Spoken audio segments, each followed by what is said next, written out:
Brickyard live stream. We are here to recap the entire 2025 offseason. We're going to go over the bullet points that ChatGPT thinks is the most relevant for what every single team did, because we're going to be going through the schedules over the next few weeks. And football season is not one, not two, but 3.5 short little months away by the time we're getting this out and recording it. Then we're also going to preview the NBA finals and then go over the top 5 best, yeah, that's right, it's back, and the top 5 worst fast food slutty hangover burgers. Where are we going? Where should you not go? Where should you avoid? Where's a bad deal? But we are here. We're a football show, and football, it's June, but once you hit July, training camp starts to hit. Then you're like, oh wait, the preseason's on already, and it feels pretty close, and it feels like it's starting to be around the corner right now, where we'll just have a month where we have to watch slip and slide, and then football will be here. We still got baseball too, but the Red Sox suck and the D-backs suck. So for me, baseball season's already over. So I'm excited. I have my worst top 5 fast food burgers according to the Brickyard. We'll save that for later. Top 5 as well. Going through the best of the best, cream of the crop with slutty fast food burgers. But we have a lot of things to cover. NBA Finals starting up this week as well. Tom Thibodeau has been fired from the New York Knicks after failing to make it to the NBA Finals. A lot of controversy there. Was it too early to fire Tom Thibodeau? Was this the right call? Ultimately, 5 years, 4 playoff appearances. He was 2 wins away from the NBA Finals. I know you're typically not a supporter of Tom Thibodeau historically. Did they make the right move firing Tom Thibodeau? They made the right move firing Tom Thibodeau if you bring in Mike Malone. I mean, that's the perfect coach to bring in to replace Tom Thibodeau with, because he's a guy who knows how to balance his star player while also play his bench. And he's had some bad benches over the years, but he doesn't run his guy into the ground. My problem with them firing Tom Thibodeau now is I feel like with Tom Thibodeau, like, you should have fired him last year if it was going to be any year, because if you don't like his coaching style, or if you don't think he can get you over the hump, well, with him the problem was he tried to run all of his players into the ground. He pays them way too many minutes, and he got his entire team frankly hurt last year, where if they were going to beat the Pacers, it was probably going to be last season. Now you fire him when he took you to the conference championship in the first time in 25 years. But honestly, like, there is a reason why he get fired, because he runs his players into the ground, and then also his style of offense is very ball handler heavy, and there's not too much flow to it, a la Derrick Rose, a la Jimmy Butler in Minnesota, and then Jalen Brunson, where there was no like freneticness to their offense. It had no flow. It was everything has to run through Jalen Brunson. And then he was the one who also vouched for Carl Anthony Towns, and now he's had Carl Anthony Towns get him fired not once, but twice in his career. I think the big thing with this firing is if they can hire the right coach, right? You mentioned Mike Malone, maybe Dan Hurley's in the mix as well. If they can hire the right coach, this will be fine. He could then become the Mark Jackson for the Knicks potentially. Obviously, the Warriors hired Steve Kerr, everything's fine. But the last 2 times that Tom Thibodeau has been fired, they have not hired the right person. In Chicago, when he got fired after several successful NBA playoff appearances with, Derrick Rose and Joakim Noah, they hire Fred Hoiberg, who very next season blows a 2-0 series lead against the Celtics, and then they completely are a shell of themselves. In which case they go 115 and 155. They suck. The Bulls are now mediocre. And then in between Chris Finch and Tom Thibodeau, they hire this guy named Ryan Saunders. Granted, Minnesota wasn't a very good team to start, but goes 43 and 94 post Tom Thibodeau, assistant coach under him as well. They do absolutely nothing. However, he does suck enough for them to get Anthony Edwards. So ultimately, none of this will matter if they hire the right coach. If they hire a Dan Hurley, a Mike Malone, a coach that can take them to the next level, I don't care. But I'm not against them firing Tom Thibodeau because we've seen them consistently get exhausted each and every playoff run. And we saw it again against the Pacers. So I think it's fine.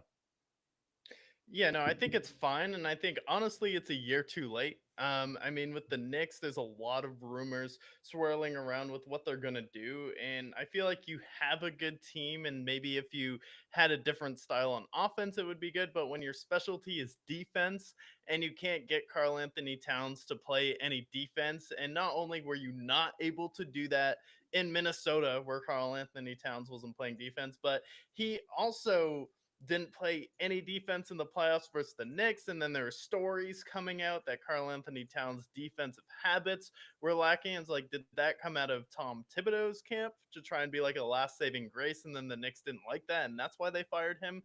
But like, for me, it's like, you could have fired him last year when he injured his entire team, has had a history of doing this. And like, to be honest, he's just not a very suitable coach to the modern NBA, because it'd be one thing if it was just the playoffs, but he overplays his guys in the regular season as well. There's literally a meme where Tom Thibodeau on a random Monday night versus everyone else, he's playing his starters 44 minutes to go out there and beat the Hornets. We need to make sure we beat the Hornets. Like, record to a point isn't as important in the NBA, and seeding isn't as important than it is just getting to the playoffs healthy, and he hasn't proven he can do that.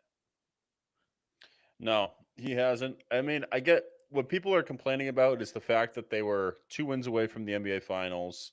He, technically beat the Celtics. They did beat the Pistons. They advanced. Like they had a playoff run that we weren't really expecting them to have. But I also felt like, based on what we were hearing from the Knicks camp, that ultimately he was going to be fired regardless. Unless if they won the finals, they were probably planning to move on from him. He's been a coach for a million years now. Like he was a head assistant coach for the Celtics. His coaching goes all the way back to the early '90s. Like he's one of those old regime NBA head coaches at this point. He's a little outdated.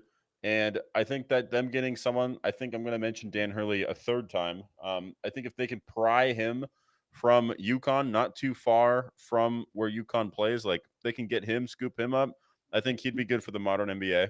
I think the Knicks want to go for something flashy. So I think that would make sense. But Tom Thibodeau, he's just a little outdated these days.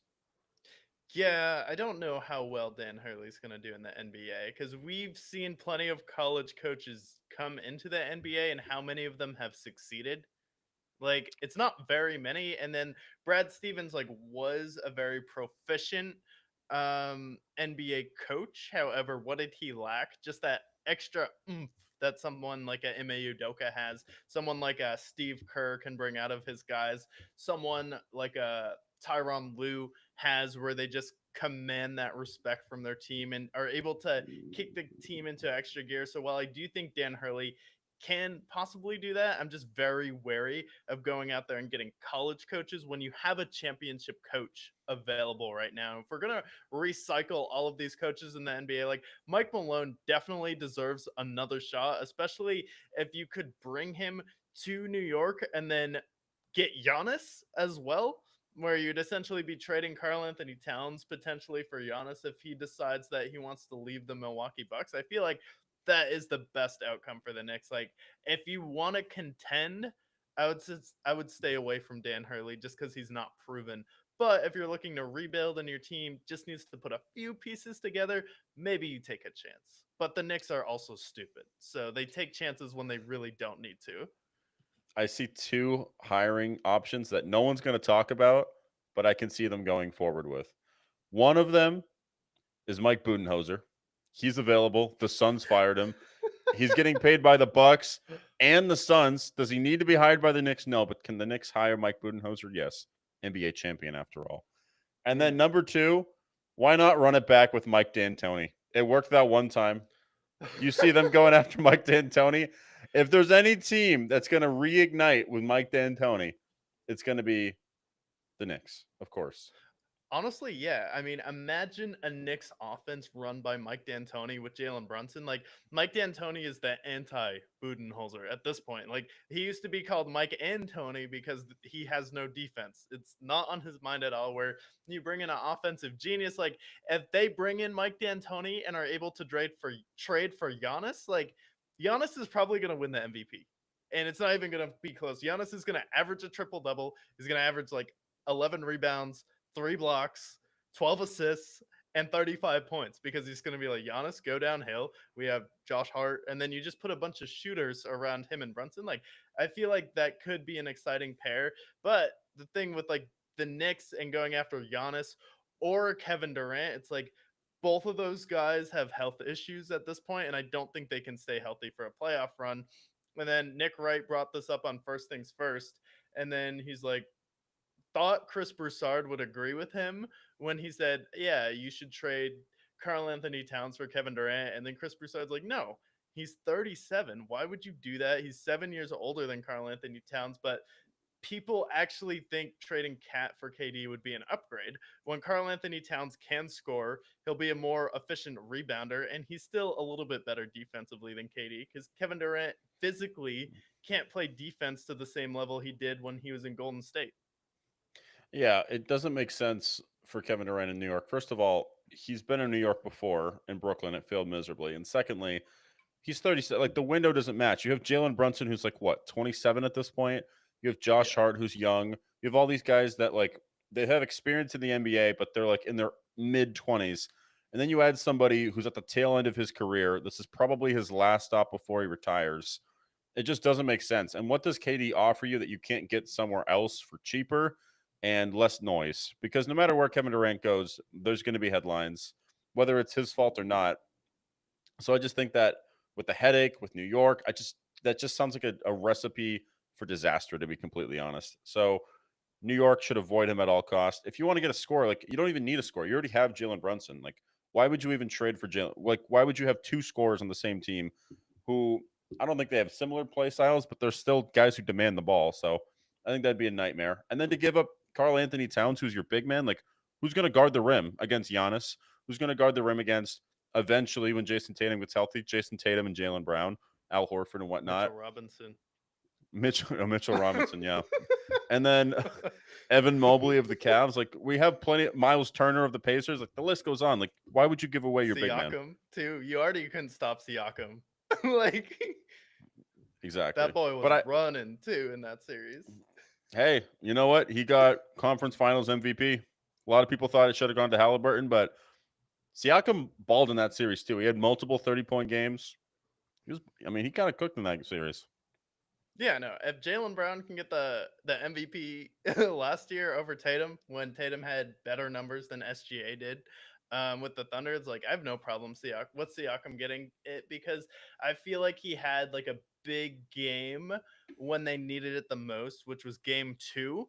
And then the closeout game, Siakam was pivotal, where you're able to secure a 2-game sweep on the road in New York. Absolutely incredible with their fan base going crazy there. And then also in the closeout game, you were the star in that one too. Where Halliburton, like he was really good throughout the series, but he did have a stinker or two where he wasn't playing up to his own standards, even though he did do one thing that no other NBA player has ever done, which is have 15 assists, 10 rebounds, 5 made 3-pointers, no turnovers, and over 30 points in a playoff game. Yeah, respect to Halliburton. I think if he ultimately wins the finals, which we'll preview the NBA finals either now or after we talk to Mr. Chibi T, finals preview with the Pacers and Thunder. Interested to see how that series is going to shake out. Yeah, and we'll definitely preview that series, but we're shifting gears here because fundamentally, this show is a football show at heart. This is what it was founded on, and football, to be honest, is the greatest sport in America. So, in 2025, I asked ChatGPT to give me the most important things for every single NFL team to remind you before we preview every single team's schedule once the NBA Finals finishes, and so on. So I'm going to start out, and it starts out where we usually start in the AFC East. So, Mr. ChatGPT, if that is your actual gender. We have the Buffalo Bills addition signed Joey Bosa to bolster their pass rush. And then in 2025, it still thinks that Gabe Davis is still a huge loss. And, the Buffalo Bills, may have happened 2 off seasons ago, but they are still feeling the pain of losing Gabe Davis in 2025, according to ChatGPT.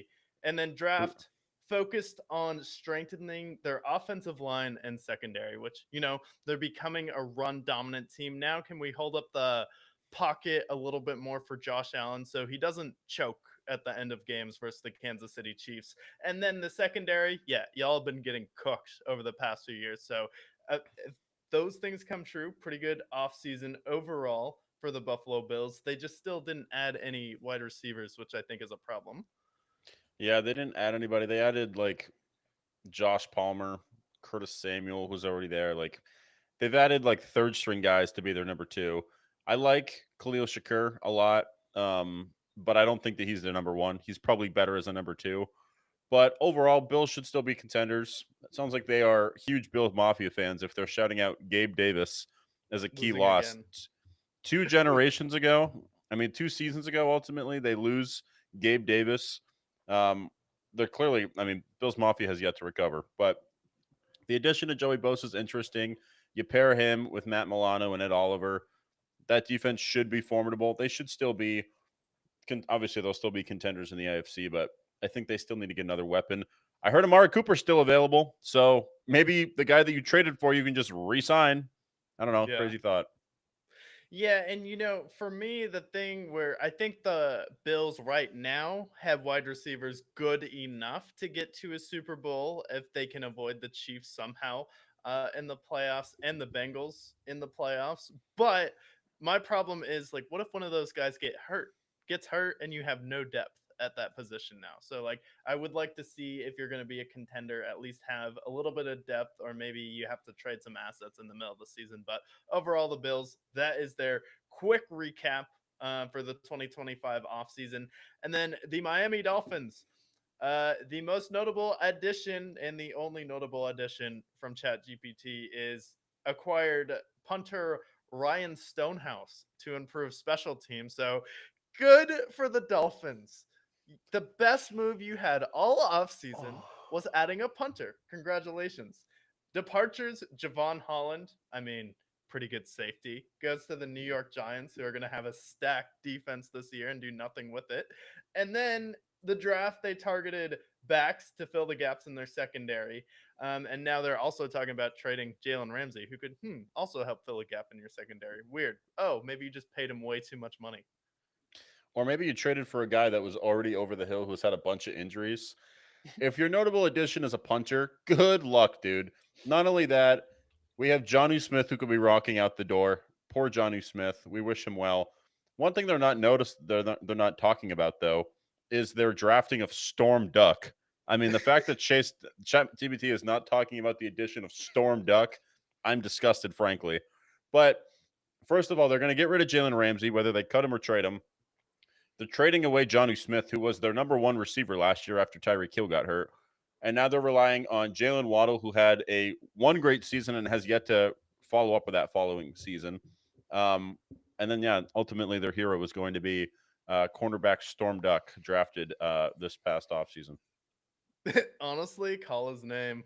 I'm ready for Sunday night football where we get a good old Chris Collinsworth Storm Duck. Now, here's a guy who can really fly to the football.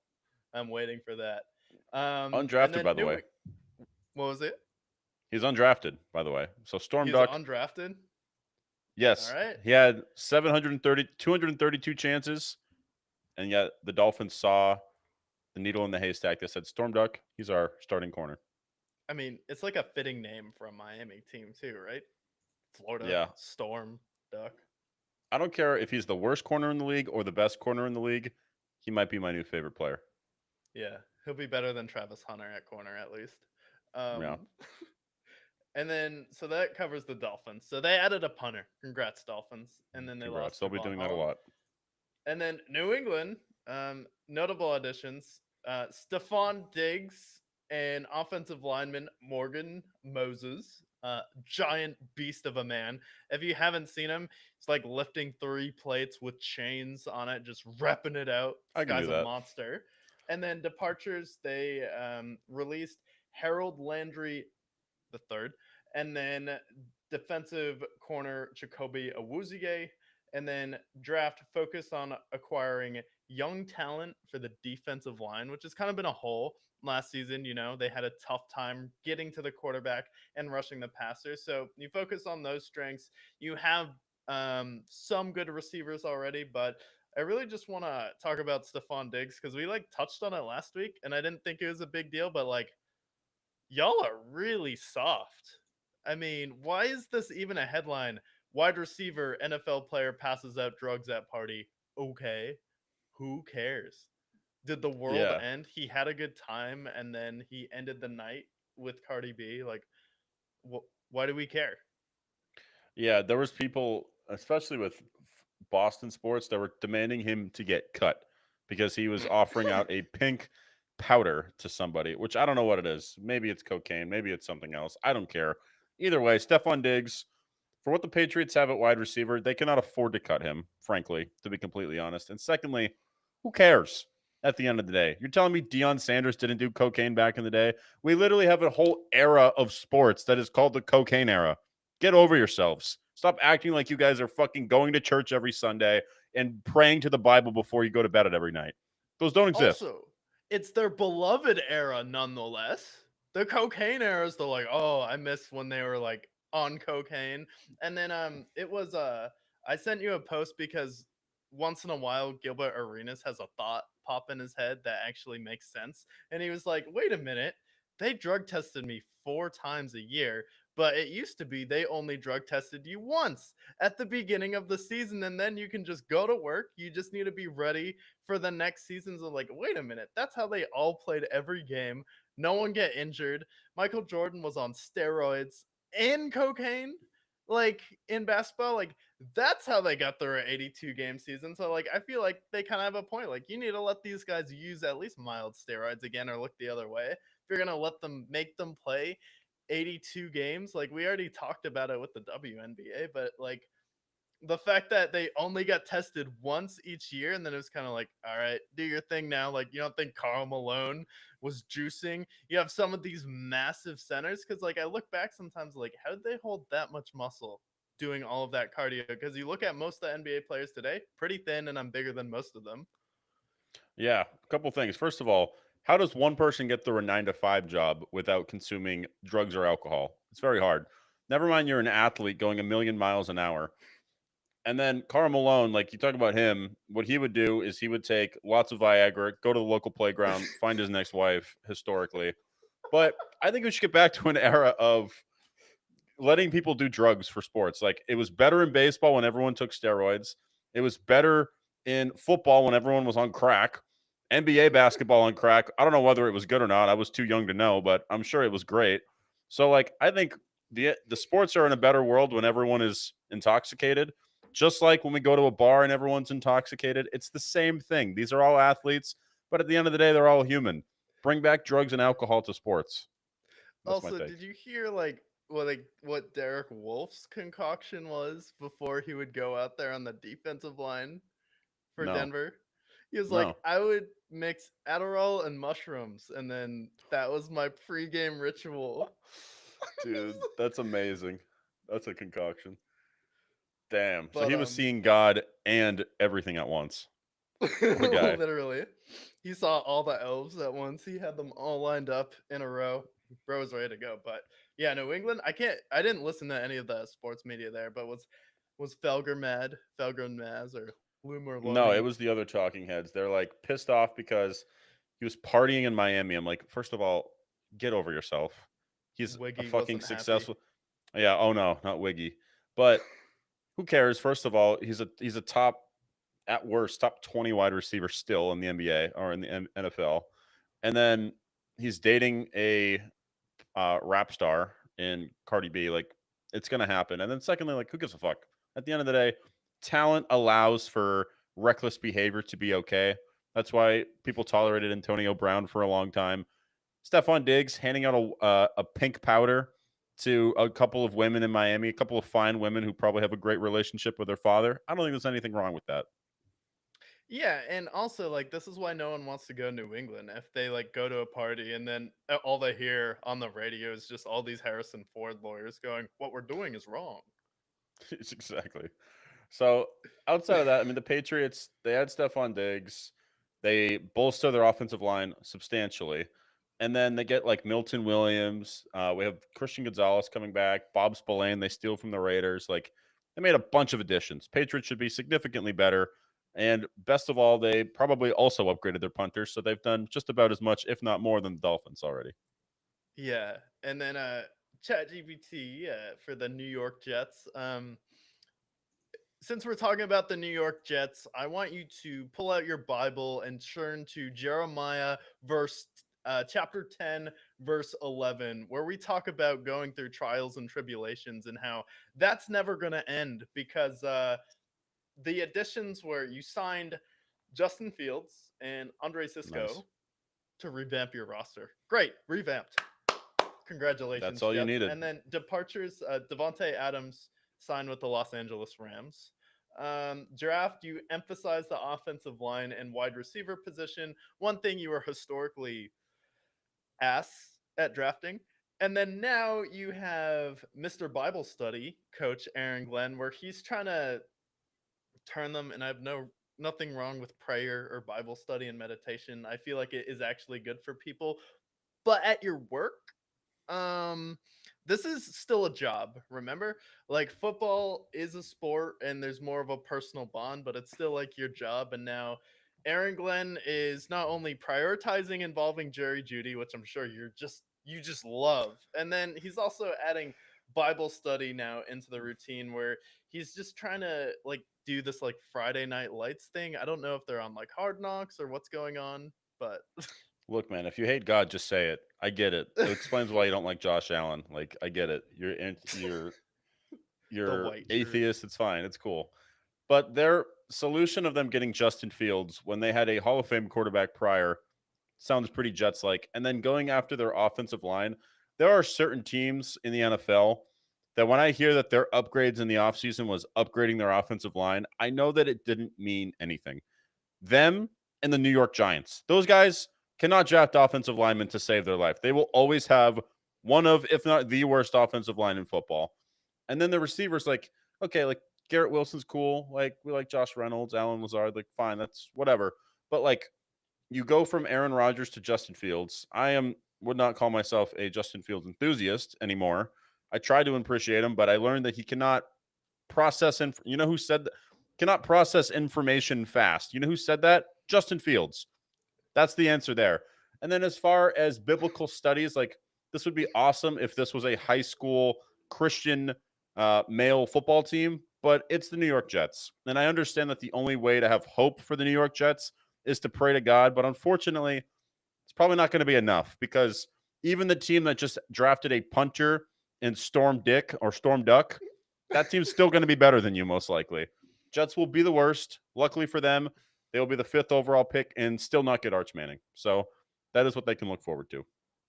Yeah, they can look forward to being just good enough at the end of the season. Good. We squeaked out a win versus the Bills when they didn't give a fuck anymore because they knew they either weren't going to get the number one seed or already had it locked up. Exactly. So that's the story with the Jets. That'll be a fun, very entertaining dumpster fire to watch. And who knows? Maybe Justin Fields will surprise some people. I don't have too much faith in him though.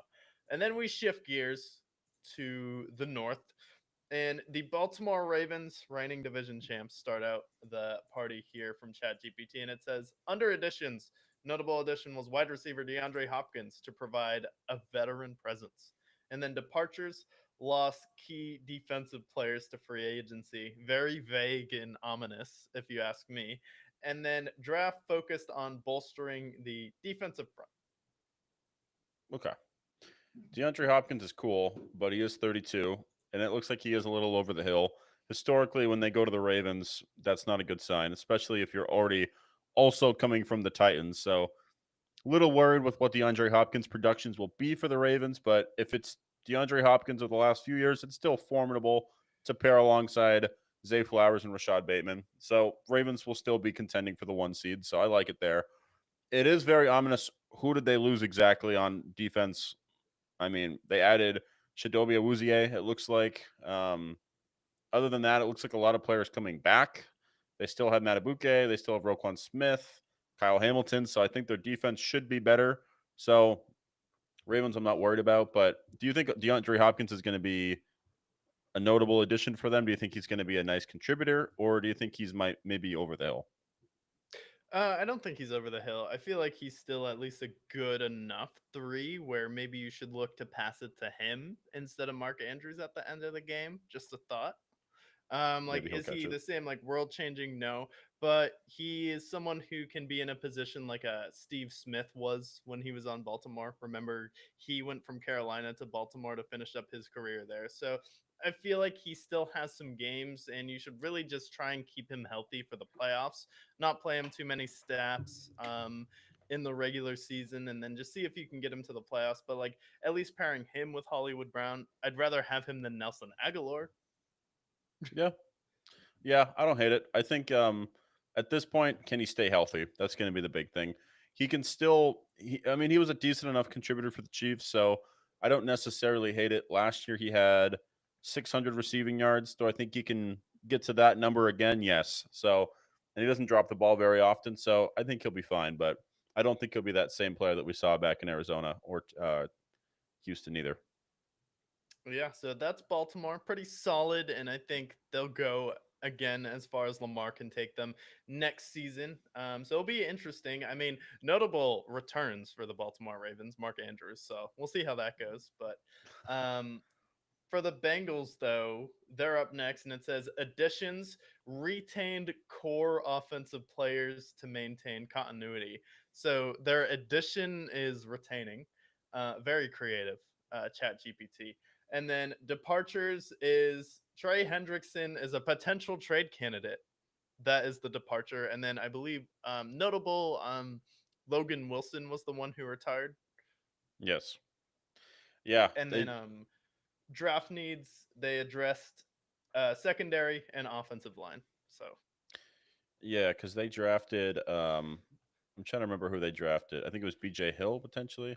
Um, but they draft. Yeah, they no Shamar Stewart. That's what it was. They drafted Shamar Stewart at the first round.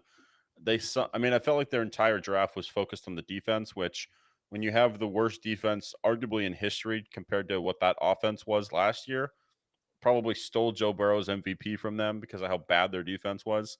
And now your number one defensive player wants out because you won't pay him because you paid T. Higgins and Jamar Chase and Joe Burrow.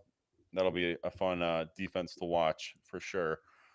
But at the same time, like if they can just wake up before November this next season, then they should be fine. They should be right up there with the Ravens and right up there with the Bills and right up there with the Chiefs. So they just have to wake up before our birthdays and they'll be okay. But so far, the last 3 years, they haven't done that. So they're like the groundhog that only wakes up when it's December, basically. yeah, honestly, if I was the Bengals, I would tell Zach Taylor, like, hey man, you can come back next season, but if you lose in week one, you're done. Dude, if they can't, Like if if they're, you lose, I would be like, if you lose one game in September where you guys just fall asleep against a no life lottery, sorry, terrible, awful team that's gonna finish in the top 10 next year as far as draft picks, and you go out there in September and lose next year, we're not talking about the Ravens, we're not talking about the Steelers, we're talking about the Browns or any low life bottom feeder team in the NFL. You go out there and lose to them in September, you're done.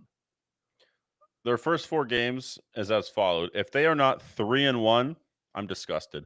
Their first game is against Cleveland, which When you don't know whether it's going to be Joe Flacco or Shador Sanders or Kenny Pickett. Morgan Wallen. We don't know. And then it's Jacksonville with Travis Hunter and um, Rapunzel at quarterback. And then the Vikings with JJ McCarthy. Like, okay, cool. Maybe that's a win. Maybe that's a loss. I'd like to think they can beat the Vikings. And then the Broncos with Bo Nix on Monday Night Football. If you guys are 3-1, you can keep your job. If you are 2-2, honestly, if you lose to Cleveland or Jacksonville, get them out of here. It's just they're not waking up because then they face the Lions, the Packers, and then the Steelers to follow, which are all teams that are considered tough historically. Yeah, Lions, Packers, Steelers. I mean, you should still go 2-1 in there. I feel like if you lose to the Lions or the Packers, that's fine, but you should still beat the Steelers next year because they're probably running it with Mason Rudolph or Aaron Rodgers at quarterback. So we'll see there. But the Bengals, yeah, just gotta wake up because he would have made the playoffs if you just beat the Patriots last year with Jacoby Brissett starting, and you only scored 13 points. Um, so we'll see. And then moving on to another team in the state of Ohio, because Ohio has two professional football teams. For those of you who didn't know that, um, they signed Joe Flacco to add an experienced quarterback to the room. They signed Kenny Pickett, drafted Shador Sanders, and they also drafted another quarterback. And then departures, another vague point from ChatGPT, released several veteran players to create cap space. Wonder who those could have been.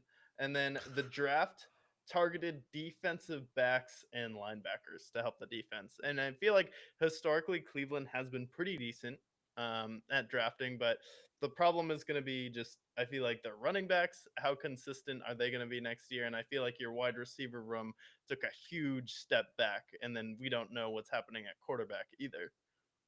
Yeah, I think their big ominous offensive cuts where they let Nick Chubb walk, which maybe it was time. Hopefully he finds another opportunity somewhere. But they're going to be relying on Jerome Ford, who the battering ram that is, I support. But ultimately, their offseason is defined by just grabbing as many quarterbacks as possible and hoping one of them sticks. Because we know Deshaun Watson's out for the season. And then Joe Flacco, like his run that he had with um, The I Browns. forgot why am I spacing on who it was with? Was it with the It was Browns? with Yeah, it was with Cleveland. the Browns.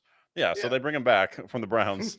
I don't know whether it's without them or the Colts. I got confused for a second. And Definitely then not the Colts. no, it wasn't the Colts. And then they drafted Dylan Gabriel and Shador Sanders. Interesting choice drafting two quarterbacks, but last time that happened, I guess it worked. But Cleveland, I mean, their number one receiver is going to be Jerry Jeudy, and historically, that's not usually good. Look at the Broncos a few years back when he was their number one. Not typically, if you're a playoff team, Jerry Jeudy is not your number one historically. Yeah, I'd say like Cortland Sutton was probably their number one, but they tried to make Jerry Judy the number one, and Jerry Judy thought he was the number one. I feel like he said something similar to what God, Chase Claypool said, where he's like the top three, one of the top 30 receivers in the league. I feel like I can remember a quote like that from Jerry Judy, but we'll see. Again, the Browns are the Browns, but will Shador be willing to take on like a Taysom Hill role? Maybe he could excel at that. We'll see. And then with the Steelers, already a bad sign because under major additions we have acquired Mike Williams. Congrats. They already did that last year in the middle of the season. And then departures Russell Wilson, if anything, that's a pro. And then on the draft, they focused on the offensive line and defensive backfield, which they definitely their weakness on defense was their secondary. And then their offensive line has been bad for a while now. Yeah, it has been bad. They move on from George Pickens, which maybe that's a net positive for them. We'll see. They trade for DK. Their running backs, they let Najee walk, which again, maybe that's a net positive or maybe that's a net negative. They have Jalen Warren and now Kenneth Gainwell in their backfield. And then right now, because Aaron Rodgers is still undecided whether he'll retire or not, Mason Rudolph and Will Howard and Skylar Thompson is their quarterbacks. Every year I feel like I'm going to make this take until eventually I'm right. Surely this is the year that they don't have a winning season. Surely this is the year they go 7-10 or 6-11. Will I be right? Probably not. But I'm going to manifest it because Mason Rudolph should not be your number one. He is most likely the worst quarterback in that division. Surely this is the year, right? Am I crazy to say that they'll have a losing season after 18 fucking seasons of going 9-8? Yeah, no, I'm looking into the crystal ball right now, and I'm seeing is 8-1. That's all I'm seeing. Please make it It's the stop. most Steelers season ever, especially for Mike Tomlin. Wasn't losing, but we went 8-1. I don't hate the Steelers. I hate the winning record bullshit because it is such propaganda bullshit. They haven't won a playoff game in a decade, and all they talk about is the fact that he's never had a losing season. But you've gone 8-8 how many times? He's gone 8-8 like 4 times. It doesn't count in my mind. And congratulations, you make the playoffs so that you get murdered by the Chiefs or the Bills or the Ravens or the Bengals or whoever they have to face, the Texans. Like, no matter who they face, they're going to get murdered. So I hate it. Just The fucking lose Browns. already. He gave the The Browns their Browns. first playoff win in how long? Since like the They lost to the 80s, since cocaine was Browns. a thing. Yeah. It's like They lost speaking to of the the cocaine era, like he gave the Browns their first win since the cocaine era, and like suddenly, like, yeah, we should celebrate him wasting the last years of Ben Roethlisberger's career. Like, who was the problem in that relationship again? Remember when Big Ben was the problem? They blamed him for all the receiver problems. They blamed it was Ben. He goes on the radio and complains like, at this point, I don't think so. And it seemed like he was the one making a lot of those receivers because have you noticed since Big Ben has left, they haven't hit on a receiver in the draft? Yeah, I've noticed that. Deontay Johnson, what happened to him? He fizzled out. We'll see what George Pickens does in Dallas. I think he might still pan out, but other than that, like Chase Claypool was nothing, and everybody else has been a complete whiff. Yeah. So we have that. And then so that is the last of the North here, the Pittsburgh Steelers. And then we shift to the South, going to Houston, talk about the Texans. ChatGPT says for addition, they signed several free agents to improve depth. Wow. Great one, AI. Humans 1, AI 0. Departures: a newly acquired free agent cornerback announced his retirement before playing a single game for the team. Okay. And Have your then secrets. draft still have one unsigned draft pick indicating ongoing contract negotiations. So ChatGPT does not like the Texans or their offseason. This is being very vague, and the Texans at this point are being very secretive with what they're doing in the offseason, where the AI can't even figure out what's going on in Houston. I don't know if it's just because there's nothing there, just all of this urban sprawl, and you seemingly can't find anyone who lives there, even though it's one of the most populated cities in the world. So I don't know. ChatGPT has even given up on Houston, like most people I've talked to. Well, I think that all comes down to a very key person on the Texans, a person that I think it's obvious when we're talking about the Houston Texans, success is going to run through this player specifically. No, not CJ Stroud, like you might think, not Joe Mixon. It's going to be the right guard, Juice Scruggs. I mean, the first year, nothing happened. He wasn't quite the guy that we wanted him to be, but in the second year of Juice Scruggs, can he be the guy that they drafted him to be? I mean, they spent a lot of draft capital on him. They spent the second round pick on him. Can Juice Scruggs, the Penn State legend, be the guy that they drafted him to be? That's really the key to the success for the Texans ultimately. My son told me about Bruce Scruggs. I'm like, who is Bruce Scruggs? And he's like, you gotta watch him. He's a great guard. I don't know anything about this guy, so hopefully he's good next year. We'll I see. think he'll Not very be good last year. I think he'll be very good. Henry Tutu, he'll be very good as well. We'll see how he is. Another draft pick. But yeah, honestly, I'm looking at their team. I also don't know who they took. Sheldon Rankins, I think he was on their team last year. Um, and then there's like CJ Gardner Johnson. Okay, cool. Jalen That's Petrie, cool. cool. So yeah, either way, the rest of that division's a mess. So the Texans will be just fine. And I think CJ Stroud will wake up before week 13 this time. Because that's what Also, happened with like, this. yeah, the Texans proved to me last season that like, oh, the regular season really doesn't matter because they proved last year they can flip the switch in the playoffs for me. So now, like when they struggle in the regular season, I'm ready to battle and go to bat for them. So we'll see how they do next year, especially how their schedule looks when we preview it. And then we have the Indianapolis Colts. What did ChatGPT say they did as far as a notable addition? Well, they signed Cameron Bynum to enhance the secondary. Key departures was Joe Flacco. He signed with the Browns. What a loser team. You're losing players to the Browns. And then on draft, you focused on the offensive line and the linebacker position. Good for Yes. the Colts. Good for the Colts. It's unfortunate that they have two of the most retarded quarterbacks in the league with Anthony Richardson and Daniel Jones. So good luck with that when your quarterback completes less than half of their passes and then the other one trips over his own feet when he's running. That's a real dangerous combo, I would say. The only notable addition I see is they drafted Tyler Warren, which I believe he had played for Penn State. So he is somebody that was highly regarded in the draft as far as tight ends are concerned. They can move on from Mo Alley Cox. Finally, as far as I'm concerned, he should have never been your number one tight end. So that's like the big excitement there. But again, your quarterbacks have a combined IQ of 7. So that's not going to work out well when it comes time for the regular season. Yeah, and I also like know Daniel Jones's allergist who like specializes in his allergies and like how to fix them, and he's like, "Look, there is nothing, no amount of local honey, no amount of Allegra that is going to help this guy not be allergic to throwing touchdown passes." So honestly, I don't even know why people are still giving him a chance because this guy is literally allergic. He's anemic. He catches a disease or a cold every time he throws a touchdown pass, and he just won't do it. It's like his number one job, but he can't figure out how to do it. I don't understand. It's like your one goal, get the ball in the end zone through the air and get it to all your star players, but he just can't figure out how to do it. And then Anthony Richardson, uh, this guy is allergic to not finding the most impact possible, lowering his shoulder into it, and then taking all of that force into his spine. He's like, you know what? Worked for Cam Newton. He had a long career, right? Yeah.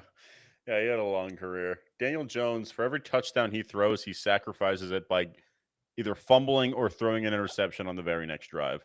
So if he throws a touchdown, it is to sacrifice for a turnover. So Daniel Jones, complete disaster. Can Anthony Richardson turn things around? Maybe if he gets LASIK or, I don't know, maybe goes back to elementary school, I'm sure he'll then be very successful. Yeah, if he learns how to read a defense or be accurate, but we'll see. And then going to Jacksonville, notable additions for them where they signed offensive lineman Patrick McCarry and cornerback Jordan Lewis to strengthen the roster. And then departures, they lost safety Andre Cisco to the New York Jets. And then the draft, they addressed needs in the defensive backfield. Very nice. Very cool. Their notable addition has to be Travis Hunter, which, I mean, voluntary OTAs shows him looking pretty good so far. That's good. That voluntary OTAs, he looks good. Very impressed with that. I'm sure that will mean everything moving forward. But Was I he mean, playing both sides? I think they're having him mostly play wide receiver because I think they need him at wide receiver a little bit more. BTJ has been really good for them, so we'll see. But I think he's going to be playing some snaps at corner, but not a lot. I think he's mostly going to be a wide receiver, which I think is what he's better fit for. But the Jags are just one of those teams. I look at their defense. There's nobody on defense that stands out to me besides maybe Josh Hines Allen. And then who else? There's nobody else. Like Donnell Savage, cool. Devin Lloyd. They have T Rex, Trayvon Walker on the team. Like their defense is just so bad at this point, and they didn't do anything to address it. And then offensively, it's like Travis Etienne. I mean, that would have really excited me 2 years ago, but this year I'm not excited. And then receivers, like I like BTJ. We'll see what Travis Hunter is, but this team just always lets you down. If you expect them to be a playoff team, they will not be a playoff team. If you expect them to be a below average team, they are worse. Every time you expect them to be as bad as they are always worse historically. And then if you give up, they're like, you know what? Let's win some Maybe games. now's the time. Rapunzel. Like the fact that you called him Rapunzel earlier, like I feel like it's time to bully Trevor Lawrence into being good. And then if we can't bully him into being good, maybe he wasn't meant to be an NFL quarterback. Yes, I can agree with that. Trevor Lawrence, maybe it's time you don't have Daniel Jones numbers. And then I'll be back on your side because I believed in him going into the draft. I'm like, sure, maybe he turns around Jacksonville. But ever since, he has been so mid on so Yeah. many levels. They're calling him Tracy Lawrence. Tracy Lawrence. I'm just not impressed. Jacksonville, they need to prove to me that what I'm No, saying is too hasty. his side by sides with Daniel Jones is identical. Like he's a little bit better than Daniel Jones, but it's a way too close for comfort at this point. Yeah, you got to have better numbers than Daniel. You got to clear the deck. If you put Daniel Jones against any starting competent quarterback, they crush that comparison. So please, just do us all a favor. Be the number one pick you were drafted to be. Yeah, another Nick Wright, Prince who is promised pick with Trevor Lawrence. This guy is going to be the next Peyton Manning with long hair. He's going to be the only one to rival Patrick Mahomes. And then he's rivaling Daniel Jones at this point. How'd that take work out, buddy, along with the Bears going to the Super Bowl?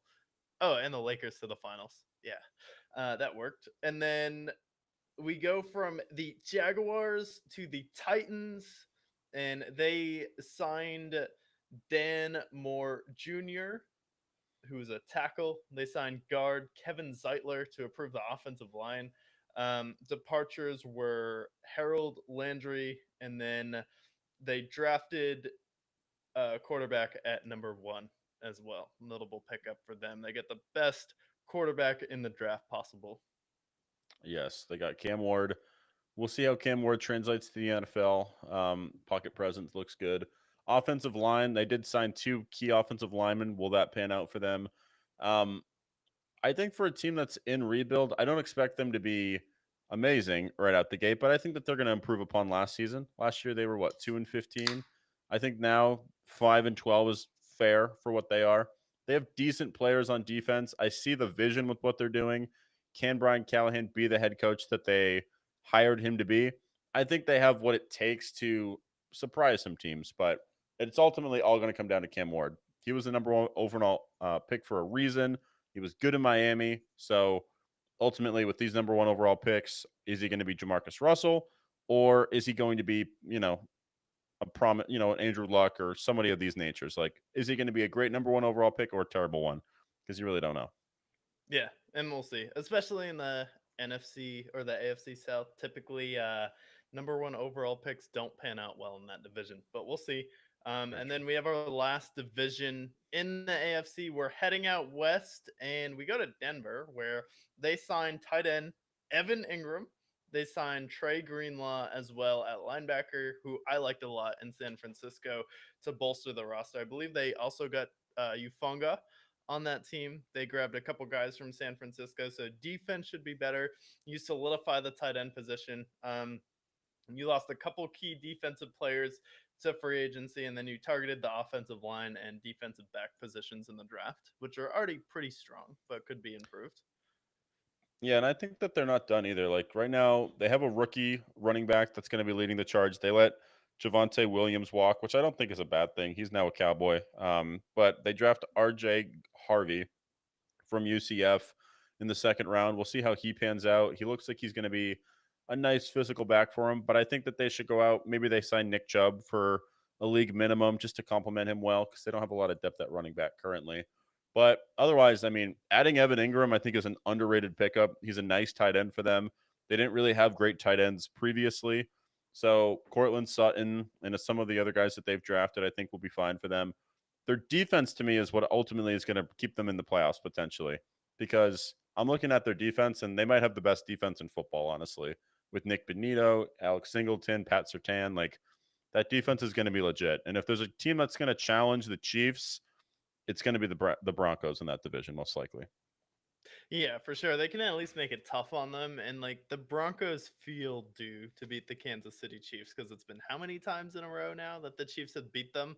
So I feel like the Broncos can definitely turn that around. So I'm interested to see what they do next season, especially compared to the Chargers. And then we have the Kansas City Chiefs who are up next, and they signed Jalen Moore and Elijah Mitchell at running back to address some offensive needs. And then they also traded Joe Tooney to the Bears, who that may just be a mistake for the Bears if the Kansas City Chiefs are getting rid of him at this point. And then draft, they focus on strengthening the offensive line and secondary.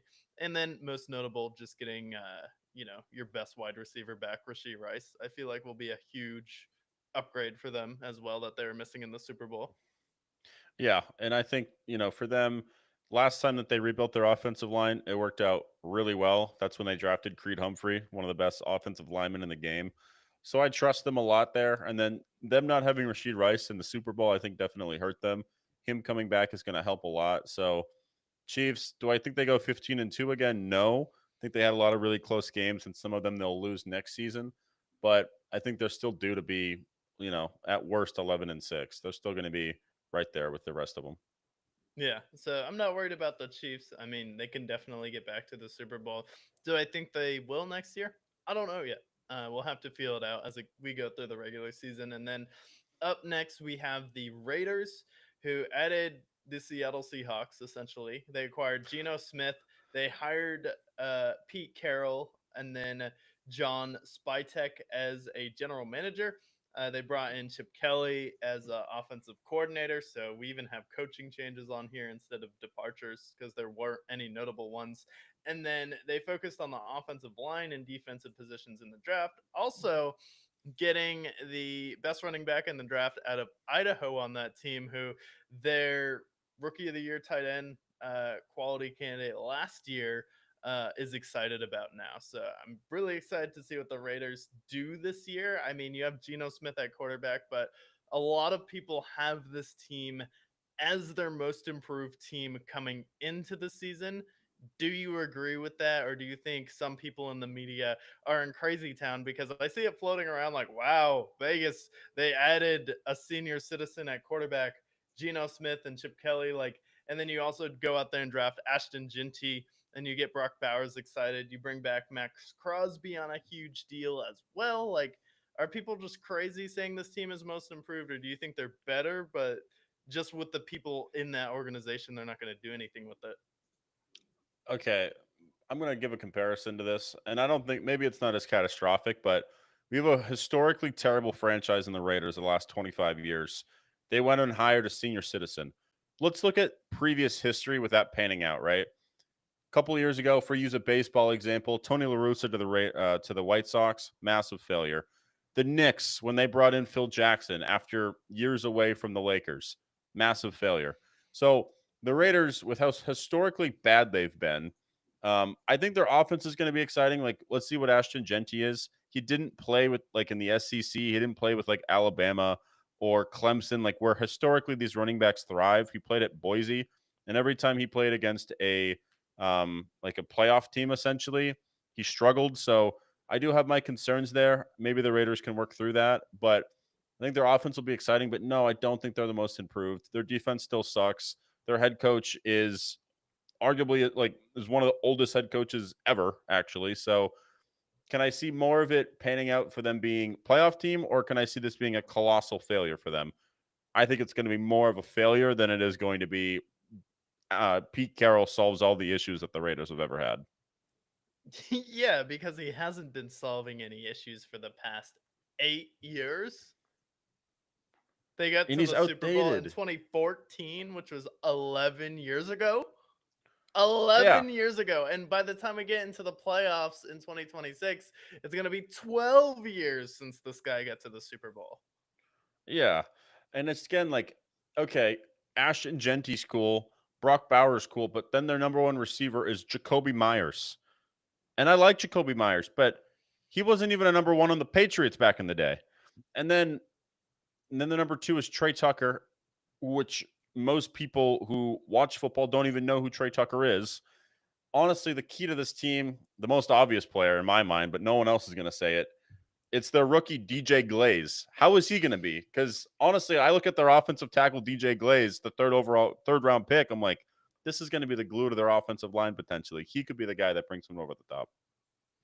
Yeah, he doesn't like pass the name test for me. He Your sounds last like he name should can't. be dare I say, a DJ potentially.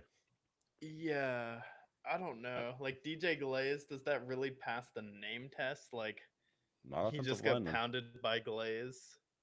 Oh, yeah, that Y- doesn't sound like it's going to be good at all. The Raiders also defense can't just draft got offensive glazed. linemen. They Yeah. can't draft offensive linemen. They don't have receivers. Geno Smith is going from DK Metcalf, Jackson Smith and Jigba, and Tyler Lockett to Jacoby Myers and Brock Bowers. Like, Brock Bowers will do great if you're going to pick him in fantasy. Like, he could be a first round pick this year. But other than that, like, the Raiders, they're not going to do shit. They're going to be bad. I'm going to say it now. No, it's not going to be good. And then we have the Chargers up next to bring back Michael Williams, and then they also sign running back Najee Harris to enhance the offense, and then if you ever want to see a guy do a lot with looking like he's not doing much, it's Najee Harris. He grinds it out for 100 yards. You have to give him the ball 25, 30 times, averaging 3 yards a carry. And then on defense, you lost a few key defensive players, and then mostly Joey Bosa, and then you targeted the defensive line and secondary positions in the draft. So they probably feel confident they can replace him. And then, Joey Bosa was getting old and expensive, and you have to sprinkle that money elsewhere, like going out there, getting a running back, and getting some more important positions on defense as well. Yeah, I look at this team. I think their offense is going to be better, but their defense is going to be worse. Last year, I felt their defense is what carried them to their 11-6 record.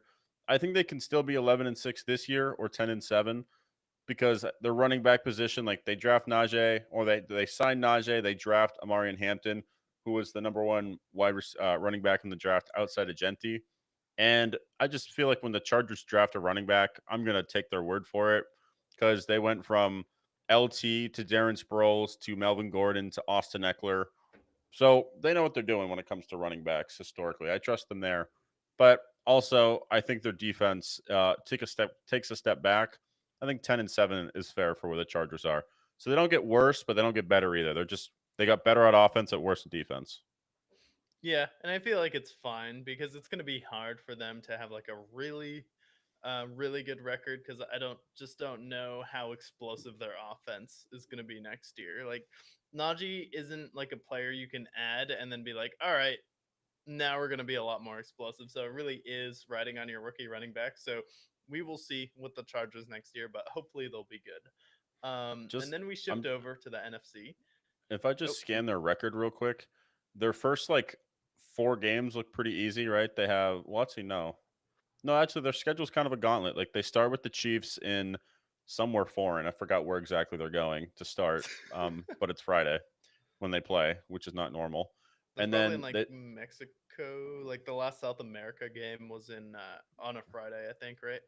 It might be in San Paulo. I could be wrong, but and then they face the Raiders, the Broncos, and the Giants, and then from there they're facing a lot of like middle of the pack teams. It's really the end of the season when they face the Eagles, the Chiefs, the Cowboys, the Texans, and then the Broncos, who could very well be playing for that last wild card spot against the Chargers. So that's when it gets dicey for me. Is looking at the end of their schedule if they can hold up. Maybe their early season they have a high record and then they kind of choke it away, which wouldn't be Yeah, and unchargers like.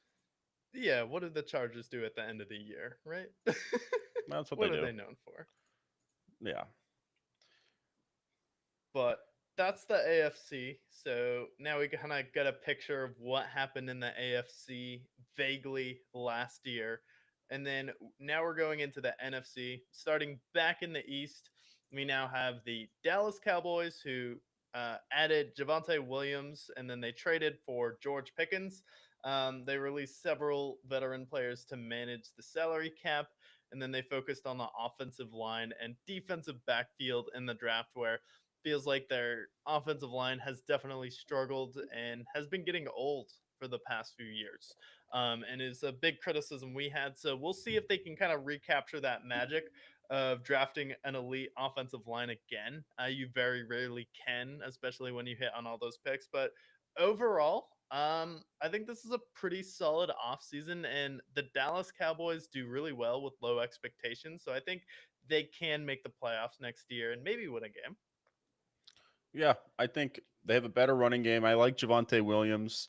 They pair him with Miles Sanders. That'll be an interesting pairing. And then adding George Pickens, I think, is what they've missed. Like they used to have Amari Cooper and CeeDee Lamb, and that's when they were thriving.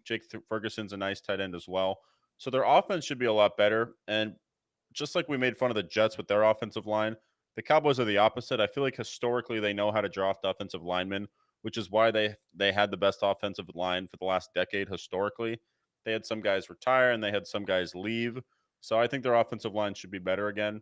The question is going to come down to their defense. Trayvon Diggs, Deron Bland, Micah Parsons, those guys should be fine. But everybody else in between, can those guys be formidable? But I think playoffs is it's possible for the Cowboys for sure. Also, can Trayvon Diggs stay healthy is also a big question mark. And can Deron Bland return back to Defensive Player of the Year? That's what we got to know. Defensive player of the year, most impactful player, Deron Bland. And we'll see, even though Amon-Ra Brown was cooking that guy when they played each other. And then next up, we have the New York Giants, who on paper might have the best defense in the NFL. Just saying. But they added Russell Wilson and Javon Holland at safety to revamp the roster. They lost key players in free agency, not even key veteran players like ChatGPT has been saying, but they also selected Jackson Dart in the first round and Darius Alexander, defensive tackle, in the third round, who will end up being a big player. But the Giants have a lot of question marks at quarterback, but Russ, I feel like, has proven he can be good enough at times, and I feel like their defense is going to be one of the best in the NFL at this point. Like last year, it was really good at the beginning of the season. And then you add another safety, and then you have another really good draft. I don't think this team is just going to be like easy out, at least to start the year. Yeah, I can agree. I'll look at their schedule, see how it pans out. But Russ typically plays well in the beginning half of the season, and then he kind of fizzles out. And that's a perfect time to add in Jameis. And then when Jameis, after his magic has worn out, that's when you can throw in Jackson Dart or Tommy DeVito for a game or two. So I feel like you're going to see all four of these quarterbacks play at some point. But for me, their offense is still a question. We like Malik Neighbors. The rest of their receivers are a question. Really, the only question mark that I don't have is their running game because we all know Cam Scatabo was drafted and Russ loves checking it down. So Cam Scatabo was going to be great for the Giants eventually, whether it's in week 1 or in week 10. But we know for a fact he will be good because we just have a hunch like we always do. The problem is that their schedule's a gauntlet. Like they start with Washington, Dallas, Kansas City, LA, and they don't get a Easy. break until the Saints in week 5. Light work. I mean, when you have the best defense in the league, and what is all this I heard about Cam Scatabo before the draft coming into the year, and then suddenly, oh well, they're going through a gauntlet, and then Malik Neighbors isn't good anymore. It's like honestly, if Russ likes checking it down, and he has Malik Neighbors, it's a pretty good duo to get you through, and then you have one of the better defenses in the league. I feel like the Giants have all the makings of one of your signature teams this year. Signature teams. I mean, I think they can upset the Cowboys. I was never buying. I've never sold my stock on Cam Scatabo. He's going to be a beast, regardless of whether it's week 1 or whenever they incorporate him. I think he's going to eventually beat out Tyron Tracy for the number 1 running back position. You can't tackle that dude. He's a freak of nature. I love that guy. And honestly, I should get a Cam Scatabo jersey at some point. I think, yeah, Russ, give him till like week 8, and that's when he'll start to peter off. And then you're going to have Jameis Winston, which is always fun. So this team, it's hard for me to say they're a playoff team because I don't think they're that good, but I think they'll be better than last year. I think they will. I think it really depends on how they get through that first gauntlet of games before I can really truly assess them. Yeah, and then for the Eagles, they didn't do much. So we'll see what they do next year. Well, what worries me is Saquon gets the Madden cover, which is great for Saquon. He's had a great breakup with the Giants, but he now has the Super Bowl curse, and he has the Madden curse. Which, if you look at what it's done to running backs historically, doesn't pan out historically well. I think Saquon's good enough to break that curse, but I mean, none of the running backs have played more than half of their games the season following the Madden cover. So that is a concern for Saquon, a guy who also has had injury issues in the past. Also, like, what was the deal with that cover? Because like he was jumping over a guy, but like it was like a black helmet. You know, Mm, like it wasn't an NFL team. He's just jumping over a player, but it's just like a black uniform with no logo or anything on it. yeah, I'm not sure what's going on there. I know that I don't know why they didn't just he just recreated the backwards hurdle, but couldn't they have just taken that from game footage and just made They that the should have cover? taken it. Yeah, they should have made that the Madden cover. To be honest, just him like going over the guy backwards. Maybe the guy would have sued them for defamation. I don't know because he's like plastered everywhere, like with Saquon Yeah. jumping over him. But Yeah, instead they just recreate. Which, by the way, did you see how high he like floated in air when he did that photo shoot? It was nuts. in I don't know. December, like it was the middle of winter when he did that too, right? Yeah, I don't get it. But either way, like Saquon, Madden cover, love it. But that also concerns me because there is such thing as a Super Bowl hangover, and there is such thing as a Madden curse. So Saquon, I would wrap in bubble wrap through next season. Make sure he stays healthy because their backup for him is AJ Dillon, Farm Simulator, which is fine, but I think they'll still be fine though. Like the Eagles are still, they don't need to make much changes because they're already the best team in football. Honestly, and if the Eagles go out there and like lose in the first round or miss the playoffs, who cares? Because they won the Super Bowl last year, and they're one of two. They're one of three teams to beat the Chiefs Yeah. in history. Well, just wait until ESPN asks for Nick Sirianni's job because you know that's going to happen. Doesn't matter Again, that he won a Super Bowl. Yeah, they're in gonna go for the knives again. in a city like Philadelphia, you can't afford to have an off year. The knives are out. It's Philly. And then they start screaming. It's like, oh yeah, Philly, what a great city. I love how Philadelphia acts like they've won stuff. Like, no, your number one athlete of all time is fake. It's Rocky. Like, that's the only athlete you have a statue of. Like, that's your number one athlete. Like, the Pirates suck. The Flyers are mid to bad. And then the Eagles just won their first Super Bowl in the 2000s and they won another one again. And suddenly they're like, oh, yeah, we're like an elite franchise in NFL history now because we've won two Super Bowls. And then people talk about the 76ers like the 76ers have done anything since Dr. J or Allen Iverson got us to the finals. Like, okay, that's cool. We had a cool team with Jody Meeks and Andre Iguodala. We had Embiid, even though he hasn't done anything. Like, why does Philadelphia like, oh yeah, we're this great winning town? Like, no, you're not. If anything, Pittsburgh is better with the Pirates and the Steelers at this point. Like, how does Philadelphia have such high standards when you've done literally nothing? I consider Philadelphia to be Boston without deodorant. That's kind of what it reminds me of, to be honest. Because you can remove the titles from there. Like the Eagles, I'll give the Eagles their credit. They've won two Super Bowls the last decade. Sure. You want to call them good? They've been good since the 2000s with Donovan McNabb. Sure. Eagles win. The Sixers, the last 25 years is defined by being second place 25 years ago. Otherwise, a severely failed process with Joel Embiid and Ben Simmons. And then the Phillies won in 08, but other than that, they have one of the worst winning percentages in MLB history. And then what's the other team am I forgetting? I've talked about baseball, I've talked about basketball and football. What's their hockey team? Oh, the Flyers. The Flyers, give me a break. The Flyers are so perpetual choke artists. The Bruins, who are The also, dare Penguins I are say, better. choke artists. The Flyers blew a 3-0 lead to the Bruins, who are perpetual chokers. That would be like, oh God.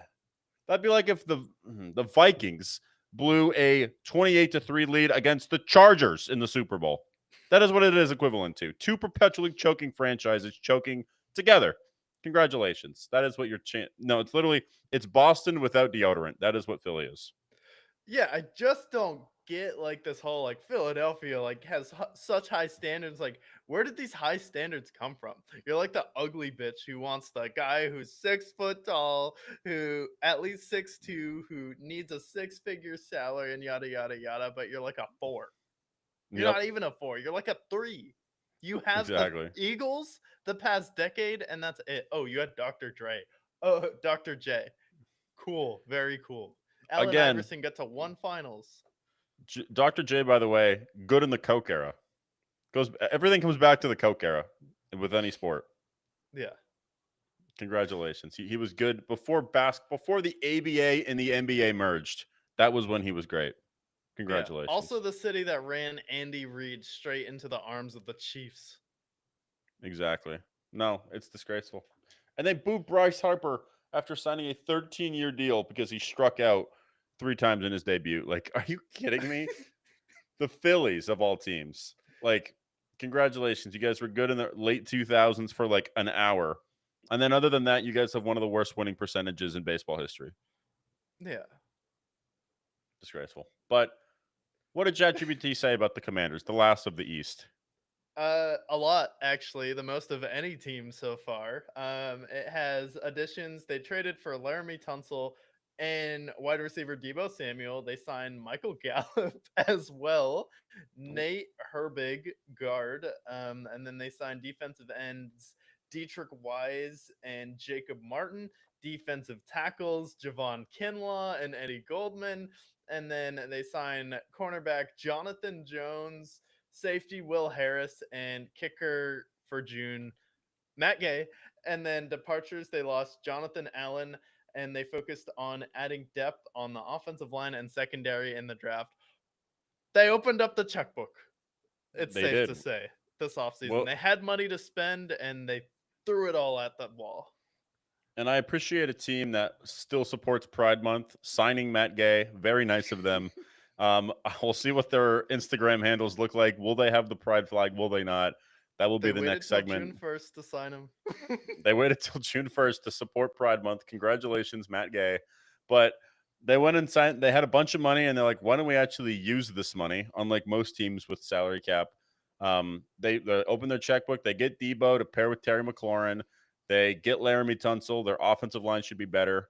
And then they go out and get some defensive players as well. So it's a win for me. Commanders, I think, could win the division this year as long as there isn't a sophomore slump with Jaden Daniels, which I don't think he will have, honestly. So I think they win the division potentially. Yeah, we'll see. Especially with the Eagles, usually there's a different division winner in the East each year, so it's only logical to think that the Commanders will go out there and get it done. And especially you retain Cliff Kingsbury, he comes back for another run at it, which is usually a good sign. So, looking forward to seeing what the Commanders do next season, and then we shift to the North, and then at number one we have the Chicago Bears, who are being very hyped right now, and we have Ben Johnson as the new head coach.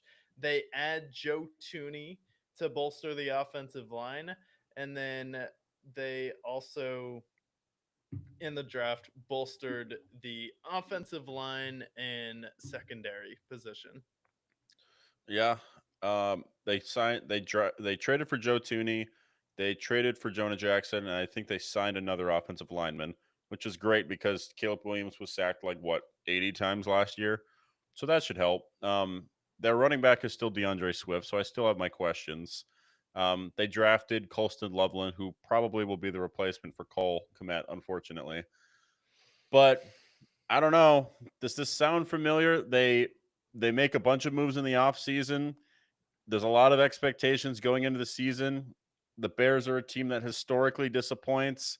I think their defense is good. I like what they've done in the offseason, but I'm not going to crown them the Super Bowl champions, and I'm not going to crown them as a playoff team yet because A, I need to see this from Caleb Williams. B, they need to sign another running back besides DeAndre Swift. And three, we got to see what Ben Johnson is as a head coach. So I still have my questions. I like what they've done, but we still have our doubts. I'm going to always be cautious with the Bears. Yeah, and people just like assume that like everything on offense was just Ben Johnson and none of it had anything to do at all with Dan Campbell either. Yeah. Yeah, I just don't see that being the case at all. I just think also it's a difference between being an offensive coordinator and being a head coach. Prime example, not that I want to compare him to this guy, but Adam Gase, very successful with the Colts uh with Peyton Manning. He becomes a head coach. It's a nightmare.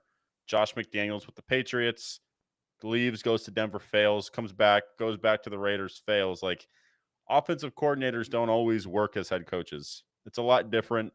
So I can't just immediately crown the Bears as the kings of the North, especially in that division with the Lions, Packers, and Vikings. Like all three of those teams could very well win the division. Yeah, and also the one who sets the tone in that locker room and in that organization is Dan Campbell. Does Ben Johnson have the ability to set the tone the same way as someone like Dan Campbell? Because it takes a personality and a head coach like Dan Campbell to, create a culture and rebuild a team that really hasn't seen success in a while, which is what Ben Johnson has to do. And he has to reestablish Caleb Williams here when some people have kind of written him off after his rookie year. And then as well with Dan Campbell, like, what was the reason why they lost to the Commanders? Was it them just calling trick plays and then wide receivers throwing interceptions and turning the ball over, where you had two turnovers that were completely out of Jared Goff's control, where maybe some people would have thought like, hey, maybe if you just ran a normal offense where you're just running the ball, not trying to run all these trick plays to get back in the game, maybe you would have won.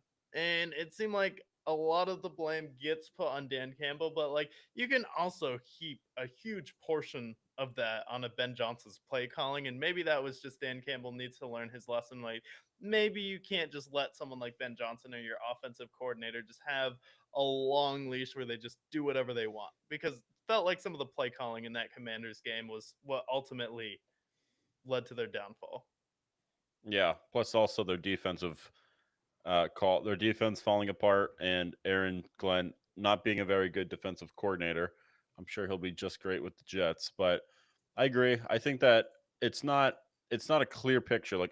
Ben Johnson was a great coordinator for them. There's no doubt about it, but there is some blame that to be said for the failures of the Lions the last year. Will it carry over? Will he be able to be that same leader? I think is a question that will need to be answered. Yeah. And then Detroit Lions additions, their entire defense will be healthy next year. When they were missing 10 of their starters pretty much heading into believe it was like 9 of 11 of their starters were injured by the end of it. And then Alex Anzalone was playing with one arm at the end when he came back for the playoffs, where he's playing with a broken arm, pushing through it. And then you released a couple veteran players to manage the salary cap. And then also Frank Ragney retired, as well as trading away Jonah Jackson.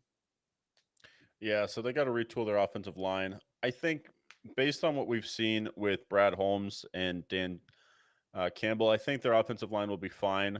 Although those are big shoes to fill, so we'll see how that pans out. But the big thing is their defense. Their defense was really good before everybody got hurt.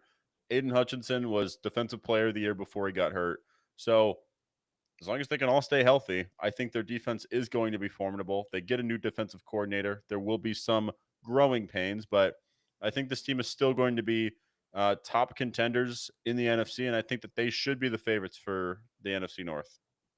Yeah, they should be the favorites. And I know a lot of people jump on the Packers, and the sexy new toy is the Bears. But honestly, like at this point, if you're a professional in media right now, knowing the history of the Bears, how can you have more faith in the Bears with what you've seen from the Vikings, with Kevin O'Connell, with what he did with Sam Darnold last year, and then the Packers with Matt LaFleur, and then what the Lions have done the past 2 years? So the Bears will have their work cut out for them, especially with what the Packers did in the offseason.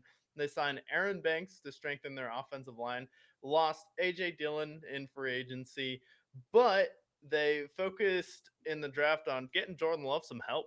And this is the first time in a while that the Packers took a wide receiver in the first round. And Packers are actually really good at drafting offensive players when they want to, a la pick up someone like Aaron Jones in the past. You get someone like Jordy Nelson, who is an elite player, kind of your version of Julian Edelman, but I think he was a better overall player. Yeah. They get Matthew Golden in the first round. They haven't drafted a first round wide receiver since 2002. And then they draft a running back in the third round as well. Marshawn Lloyd, we'll see how he pans out. But realistically, if Matthew Golden is everything that they promise him to be, the Packers really just need like a pure number one receiver. And I think that he can do that for them. I'm trying to remember where Matthew Golden played in college. He played at Texas, which that Texas team was really good, and he was the star receiver. So they should be good. UT. From yeah, I played for he played for Texas, yeah. UT, yep. And then their defense, I think their defense is a good bend not break defense. This is a team that I'm always going to be worried about if I'm the Lions, Vikings, or Bears at this point. So Jordan Love is the best quarterback in that division, so I think they're always going to be in contention because of that. Yeah, and potential Jordan Love MVP year if he can stay healthy, especially with an elite number one receiver where you have someone who's your designated one, and then everyone else can kind of fall in the line where you have your Dontavian Wicks, Christian Watsons of the world coming out. So we'll see. I'm excited to see what the Vikings do next year, especially on offense with a legit number one. And then the Vikings, notable additions, losing Sam Darnold. They signed defensive tackle Jonathan Allen to enhance the defensive line. And then departures, they lost a couple players to free agency. And then the draft, they focused on quarterback and the defensive positions. That's what ChatGPT said. ChatGPT is always very detailed with these, aren't they? Well, the Vikings last year surprised a lot of people, me myself included here, but they still have a really great offense. Their defense, adding Jonathan Allen is huge for them, they also have Javon Hargrave there as well. But it's going to be also ultimately JJ McCarthy. Is he better than Sam Darnold? Was what happened last year a fluke? I'm leaning more towards the fluke personally, but Kevin O'Connell knows how to build a good offense, so they'll still be competitive. But I think last year I had them at 8-9. This year I still have them at 8-9. I think last year a lot of it was not luck, but a lot of things that fell their way. So I think with everybody else in that division getting better, and then quarterback, we'll see if he's better than Sam Darnold. I think he should be, but I have my questions. Yeah, even if he's better than Sam Darnold, they still might be 9-8. Yeah, it's just that division. I mean, everybody could have a winning record potentially in that division, but one of them has to suck, and it's either going to be the Vikings or the Bears, most likely, unless if Jordan Love gets hurt. So I think that's how it kind of breaks down for me. Yeah, so I'm excited to see what the Vikings do with JJ McCarthy next year. I didn't watch him play too much in college, and I heard he was kind of a handoff merchant. So definitely interested to see what Kevin O'Connell does with him. And then we move to the NFC South, um, and we have the Falcons. Notable signing was Leonard Floyd to improve the pass rush. Now you have him with who's the guy on the Patriots? They still keep the Patriots pass rusher who went over there who played for the Ravens as well. I'm seeing here I don't see him here, but I see David Onamata, which I believe is who you're talking about. Amenahu, yeah. I meant him, yeah. I pronounced that And terribly. then departures, they lost a few key players to free agency, and then they targeted the offensive line and defensive backfield in the draft. And really, you already pretty much have your positional players for this team, so I feel like that makes sense. And it's really going to be on your rookie quarterback coming into this season. But the Falcons are a lot of people's number one team coming out of the South next year because kind of bored with the Tampa Bay Buccaneers. Not too sure about the Panthers, and then the Saints are just you know, the Saints. I have my questions with the Falcons. I haven't seen enough from Michael Penix to know for sure. I know they're shopping Kyle Pitts, which could be a net positive for him, but I still have my doubts offensively. Like, can they click on offense? Their defense was better than it was the year prior. They have some nice players there, but the Falcons are a team that I cannot put a pulse on. I have no idea what we're going to get. They're either going to be 6-11 or 11-6 in my mind, but I'm not sure. I have to see Michael Penix for the first month to know for sure. Yeah, and I feel like Michael Penix definitely did look good. It's just going to be, I feel like health is definitely a concern because the reason why he fell to the Falcons and they were able to draft him is because he had injury issues. And he's one of those guys who's super accurate and is super clutch. But I don't know if he just has that extra gear to go to where he'll be able to just take over the game and be elite and then just take it to that next level where maybe he'll be someone like a kind of like a Jared Goff where he's like a really good game manager, but he's not going to take your team to the next level like a Joe Burrow or Josh Allen or Mahomes will. Yeah, there's nothing wrong with that either. No, definitely not. And then so interested to see what the Falcons do. And then the Carolina Panthers at Rico Dowdle. They sign Trayvon Morig to strengthen the roster on defense, and then lost a couple players in free agency, but focused on bolstering the defense and providing weapons for Bryce Young in the draft, which was desperately needed. Now, a lot of people like this could definitely be a sleeper team, especially with how they finished last year. Saw Bryce Young get his confidence again. So, yeah, thoughts on the Panthers? I'm buying in. I'm a Panthers enthusiast this year. I really am. For a couple of reasons. For one, I liked what I saw from Bryce Young. I like what I saw from Dave Canales. And then They go out and get Tetra McMillan in the first round with the 8th overall pick. He looks like he's going to be the best receiver in that draft. They even go out there and get Hunter Renfro, get him off of, I think he was working for Sam's Club before. But Panthers have a lot of momentum. I feel like this is a team that's finally starting to win games again, or at least play competitively. Their defense is really going to be the big concern. Like they lost a lot of players with Brian Burns and Frankie Louvu a couple years ago. Can they rebuild that defense? That's going to be the biggest question. If their defense can be average and their offense can be above average, then I think that they're going to be in that 9-8 range, which I think looking at their schedule, they have a really easy schedule. So I think that 9-8 is attainable. I think we're going to see a winning season from the Panthers, and they could very well win this division, I think, if Bryce Young can continue to make leaps. So I'm buying the Panther stock. I think that they're going to be good this year, and I think they're going to surprise a lot of people. Yeah, and they could be good, and I think they'll be close to winning the division right now. I still think it should be Tampa, especially with Baker Mayfield and him just having continuity. Baker Mayfield was a guy who pretty much had a new coach or offensive coordinator every season his career until he got to Tampa, and then he got a new offensive coordinator last year, but at least he has Todd Bowles, and this is his third year in a system, and this should really be the year where Baker Mayfield is coming into his own. So I still think Tampa should be the favorite, but weirder things have happened in the NFL, so I think they can win the division, but definitely be in the mix for a wild card. And they would be the funniest team to beat the Cowboys in the first round if they were like the 4, and then the Cowboys were like the best wild card team. Like actually, like maybe they can beat the Commanders. Maybe they split with the Commanders in the regular season. Like yeah, the Cowboys can definitely do it and get to the Super Bowl this year, and then the Panthers just go out there and rip their heart out. I'm going to put this in the chat. June 3rd, 2025. Marcus calls for the Panthers to beat the Cowboys. It's gonna happen. All right. So I agree with that. I think the Panthers, I think, could be in the playoff mix. Just depends on what we see from Bryce Young. Yeah. And then for the Tampa Bay Buccaneers, they re-signed Chris Godwin. Levante David also returned. They signed Hassan Reddick. Um, they got Ben Brudson on a 3-year deal, and they also got quarterback Bryce Hall and Kindler Vildar. And then they re signed Kyle Trask for some reason. And then they also got defensive lineman Greg Gaines, edge Anthony Nelson, and then offensive lineman Charlie Heck.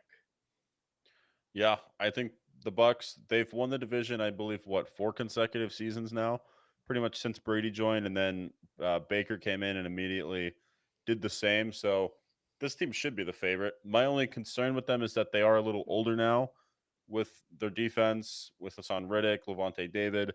Um, but otherwise, I mean, I think they're easily the most talented team in this division.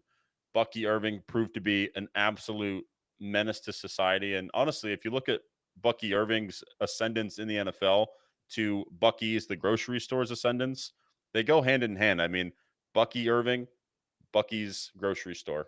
I mean, there's a reason why there's a Bucky's coming to Arizona. It's because of Bucky Irving, most likely. So Tampa, they should be the favorites. Age is a concern for me, but I think overall they're well positioned to be winning that division again. Yeah, and then so Tampa should be in the mix there, so I'm excited to see what they do next year. And then we move to the West, starting with your beloved Wait, Arizona. don't forget about the Saints. What did the Saints do? It doesn't matter. Derek Carr retired, and they all rejoiced. And then, other than that, they suck at putting together Will, a football team. will they win a game? Just one. Will they win a single game? Yeah, they have to win One. one, right? Taysom Hill game. Hey, only 2 teams They're have never always. won a game. We gotta get a. Who's the receiver they have on their team that like just Chris pops Olave. out and no, Oh, no, like you're talking about MVS. yeah, MVS. We're gonna have an MVS game, and then Alvin Kamara is gonna trick fantasy owners for like a couple of weeks. Yeah, this team is just filled with traps. I see MVS, Donovan Peoples-Jones, and then fourth on that depth list, I see Clyde Edwards-Helaire for running backs. So if Alvin Kamara gets hurt, don't even think about it. Just going to warn you fantasy owners now. Don't even think about it. But NFC Yeah. West. Let's talk about better teams because the Saints might not win a single game. Very, very well. No. Might not win a single game. And then, we're an all-inclusive show on the Brickyard, except for the Saints is our new motto. We talk about every team on this show except for the Saints. It's crazy that they're And already then the worst top 5 team, and the season hasn't even started yet. They're stapled they're there. They're not pinned at moving. number 1 They're until pinned. otherwise. Because, Yes. I feel like winning for this team is another reason to dock them, too. Like, what are you Yes. doing going out here and winning games? Just get Arch Manning. Just stop winning games. Win one game so you're not completely terrible, but just don't win any more games. And then, Yes. so Saints winning next year, not a good thing. And then we move over into the NFC West, and your beloved Cardinals added Josh Sweat, defensive tackle Delvin Tomlinson, Akeem Davis Gaither, edge Baron Browning, and offensive lineman. And then departures, ChatGPT says there's no significant losses reported. And then as far as draft picks, they go defensive lineman, corner, defensive lineman, and linebacker. So overall, very defensive heavy, but still no help and offense for Kyler. Yeah. The biggest note that I've seen is Marvin Harrison gained 25 pounds of muscle, which is good for him. I think Marvin Harrison definitely underwhelmed in his first year. Can he have a second year ascendance? That's going to be the key. Um, they brought back James Conner, which I was surprised by. I thought they were going to give the keys to Trey Benson, but Cardinals, if there's one thing I've learned about living in Arizona for the last 9 months, nobody hates the Cardinals more than the Cardinals and their fan. Well, I was going to say their fans, but it's really just their fan because it's pathetic going to Cardinals games. Very cheap, but Cardinals fans hate the Cardinals more than the Cardinals hate themselves. And they hate themselves a lot. Cardinals, it's great. They made some little tweaks, like Josh Sweat will make them better. Dalvin Tomlinson will make them better. And that will bring them to 8-9.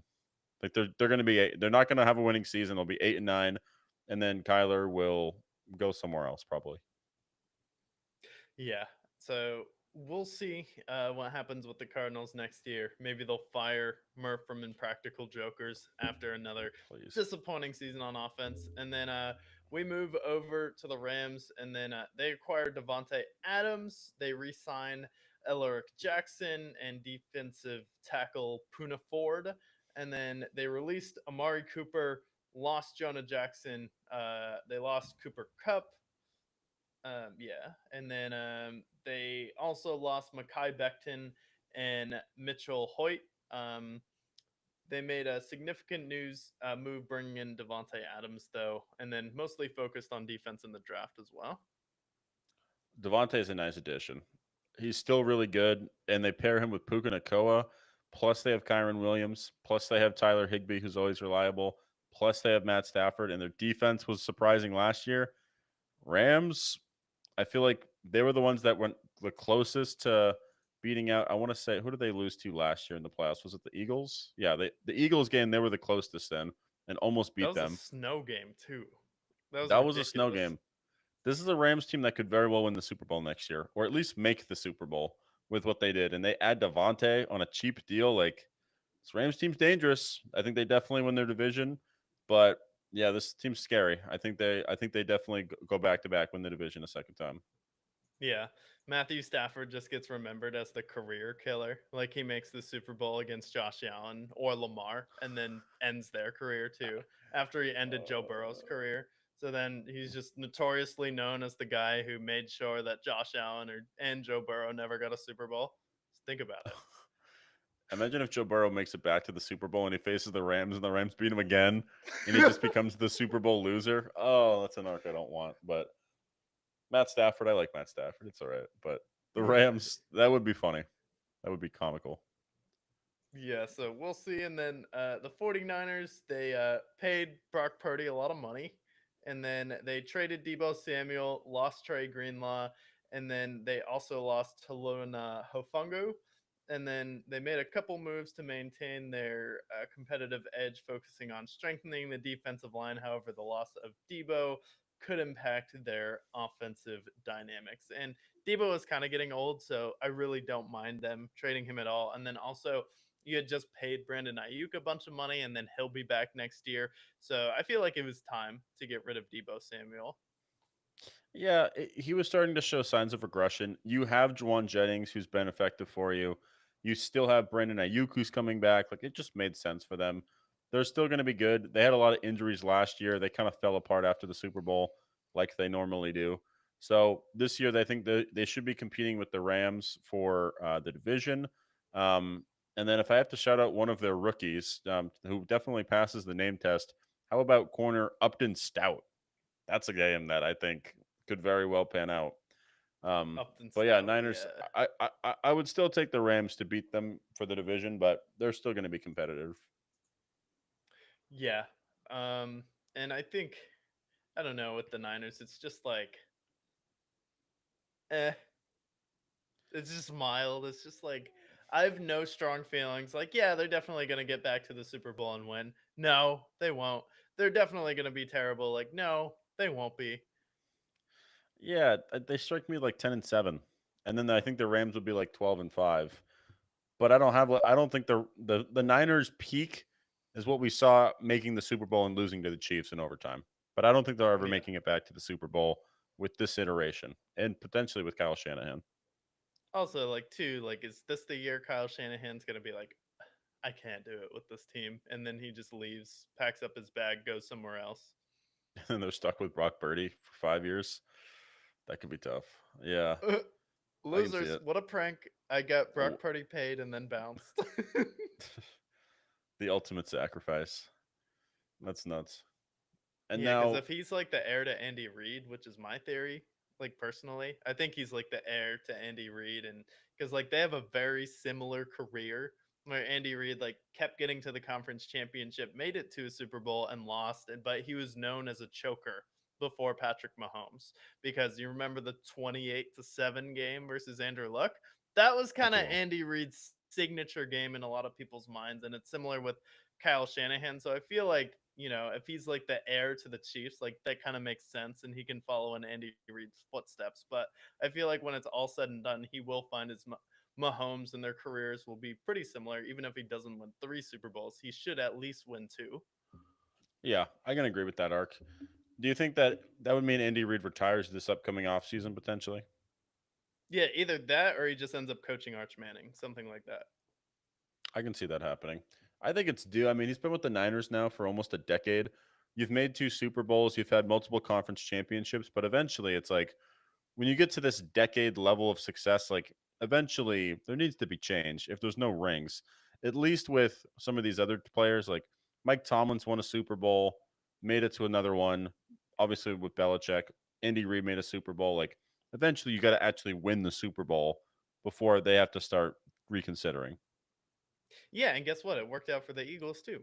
So it's not like it won't work out for San Francisco if he loses. It's just like after a decade, it gets stale and you need a different direction and a different vision, and really just someone that can just see what Kyle Shanahan currently can't see right now. And he needs to be in a different situation where the management or other people in that organization can just see what he's missing.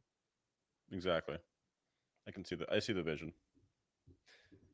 And then Seattle, key additions. They signed Sam Darnold, Cooper Cup. They signed Jerome Baker, Tyrell Dotson, center Nick Harris, offensive guard Christian Hines, Rashawn Jenkins, Byron Murphy, and offensive guard Lincoln Tomlinson. Notable departures: they traded Geno Smith and DK Metcalf.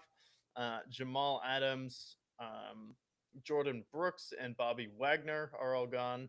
And then they pretty much overhauled their entire team this season. Then also Sam Darnold on reps went 2 for 3 in the red zone as far as interceptions on Oh, his gotcha. opportunities today. So already off to a great start in Seattle there. I believe the other quarterback is Sam Howell and Sam Darnold. So their quarterbacks are Sam Darnold, Jalen Milrow, who was with Alabama, which usually works out well, and then Drew Lock. They do have MVS on this team, so there's going to be one game that you should have started MVS, but you didn't. Thought he was on the Saints, but I guess he's on the Seahawks now, bouncing around the league. The Seahawks, this is a team that probably should suck, but they're good enough that they won't. I think they'll be like 6-11 most likely. But Sam Darnold, with what we saw in Minnesota last year, that is not the Sam Darnold that we know and love. Like, we know Sam Darnold as the guy who sees ghosts. We remember him in Carolina for um, pretty much just perpetually choking, being a below average quarterback. Last year, 35 touchdowns. Like, I think that speaks more to Kevin O'Connell. I don't think he'll be as bad as he was with the Jets, but I think when you're going from uh, Kevin O'Connell to Mike McDonald, I think that is a downgrade. They don't have the same offensive personnel as well. I think the Seahawks are going to be worse than people expect to be because of that. Plus, you're going to get an older Cooper Kupp, older MVS, Jackson Smith and Jigba as the one. We'll see if that's going to fit with them or not. Kenneth Walker can't stay healthy, so I have a lot of questions with the Seahawks. Are they going to be the team that we want them to be?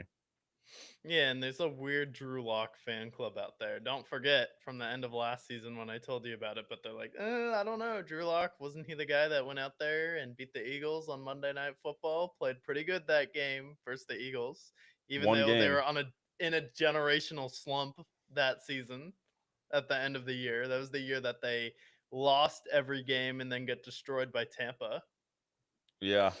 Yeah. I don't know why they're still Drew Lock supporters, but that's just me. Maybe it's the crack that they were smoking in Denver. I'm not sure. I do think that Jalen Milrow, he could potentially have, not that I think he'll be as good as Jalen Hurts, but similar arc where he eventually succeeds Sam Darnold, whether it's this year or next year. If I'm them, I have him sit behind Sam Darnold, get rid of Sam Darnold after this year, and then have him start moving forward. Feels like that's what their vision is ultimately. But they're in a rebuild clearly, and it's just whether or not Mike McDonald's the coach for them. Yeah, so we'll see. But that was the last NFL team, and then we're gonna start going through team schedules and then predicting those, see how they'll shake out. So I definitely don't want to miss that. And then right now, we are about to give you the worst top five list again, making a return. And today we are focusing on just fast food burgers. We all know what's open till 2, 3 a.m., but you're bringing on the worst burgers. Like, what is the most disappointing? What is the grossest of the grossest fast food burgers that cause cancer? So, none other than Brooke Jameson coming back with another worst top five. The worst top five. You've been waiting months for this, and I'm glad to be back as your prince to give you the worst top five. When considering this list, I considered, were they overrated? Were there too many locations? Were the food just actually just terrible? And better yet, is it just overall mid in general? So starting at number five, I have Checkers and Rallies. If you've never been to Checkers and Rallies, you're like 99% of the population because Checkers and Rallies is terrible. Every time you have it, it's cold. It's not very good. But unfortunately, there are 760 properties that do inhabit Checkers and Rallies. If you have the opportunity to go, buy it and give it to a homeless person, and they will probably ask for a refund because it's terrible. Not good in any regard. The only reason why I knew about them was because they made a T-Pain meal, and my friend Jake tried them. They had me try it, and it was disgusting, and I have since not recovered. It is rancid. At number four, I have Wendy's. Wendy's Baconator, chicken sandwich, whatever it is. Why is it every time I have Wendy's, it's cold? I don't know. That's a question that Wendy's will need to answer for me.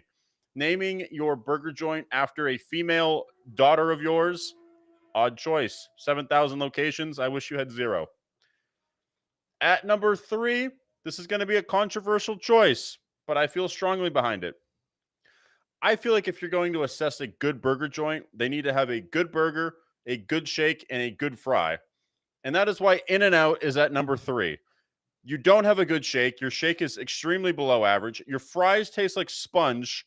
And your burger is good, but it is nowhere nearly as good as people say it is. If you talk to people on the West Coast, they talk about In-N-Out like the way foreigners talk about McDonald's, like it is the golden arches. It is not the golden arches. It is the Dutch Bros of burgers. It is overrated.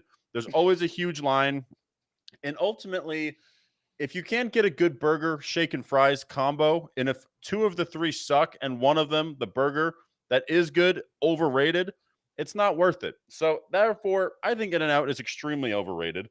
Um, and therefore, sorry, West Coast, I'm going to have to put In-N-Out at number 3. Hey man. Hey, man, sorry that the actors of Hollywood who have worked at In-N-Out for 5 years are going to be upset with that take, but I stand by this take. They are overrated. Therefore, they are number 3. Number 2, which I'm surprised by them being with this many locations, Burger King at number 2. Burger King, for a place that has 20,000 locations, I have never had an enjoyable Burger King experience. Whether I was high, whether I was drunk, or whether I was totally sober. Burger King, their Whopper is a complete joke. Their chicken sandwiches are always cold. Their shakes are fine, I suppose, but for a location that is as large as Burger King, why do they always disappoint me? They disappoint me more than my Tinder dates, which is saying something. So, Burger King, you let me down. But nothing can be worse than number 1. Number 1 is only in business because of a shitty stoner movie from the 90s. Their burgers are not like normal burgers. They have this weird like patty that you can get in the frozen section, which honestly tastes better in the frozen section than when you go into their business. And I have been unfortunately tamed by them twice now. I've had 2 of their sliders, and both times I was repulsed by it. Of course, at number 1, I have White Castle. Why is White Castle in business? White Castle is actually disgusting. You do everything that I hate. I don't like onions, and what do you cook your burger on? Onions. And then I ask for no onions, and what do you add? Onions to my burger. 2 things that are going to cause me to crash out every single time. And then you have the burger, and it tastes like a sponge, but not just like an ordinary sponge, a sponge that you did several rounds of dishes with, you cleaned your toilet, you scrubbed your floors, and you're left with this dirty muck of a sponge. That is what that burger tastes like, White Castle. You can get it in the frozen section, and it tastes marginally better than the White Castle burger you'll get at one of their somewhat fine establishments. But White Castle is genuinely disgusting. If you're going to sit here in the comment section and defend White Castle, get a job. Get it. Like, I don't want to hear from the unemployed people that White Castle is good. It's great that I can get 3 sliders for $2, but the reason why it's $2 is because you're eating like fingers and butt and fucking slime. Like, White Castle's disgusting. I will not stand for anybody that will defend White Castle. So therefore, White Castle, worst top 5. Yeah. And I've never had White Castle, but anytime I see it, it's in like a frozen food section of a Dollar General. Not It's even like disgusting. HEB, not even like Market Basket. Anytime I see White Castle, it's in like either at the dollar store or Dollar General in the freezer section. And then, like the thing with Dollar General and stores like that is that's how you know you're in the middle of nowhere when that's like the grocery store in that town. It's like, yeah, it's a great Friday night. Let's go pick up some White Castle to grill, said no one ever. Disgusting. And you know what's funny is I got a free slider from T-Mobile. They're like, here's a free White Castle slider. And I was really tempted not to go, but I'm like, fuck it, I'm going to go.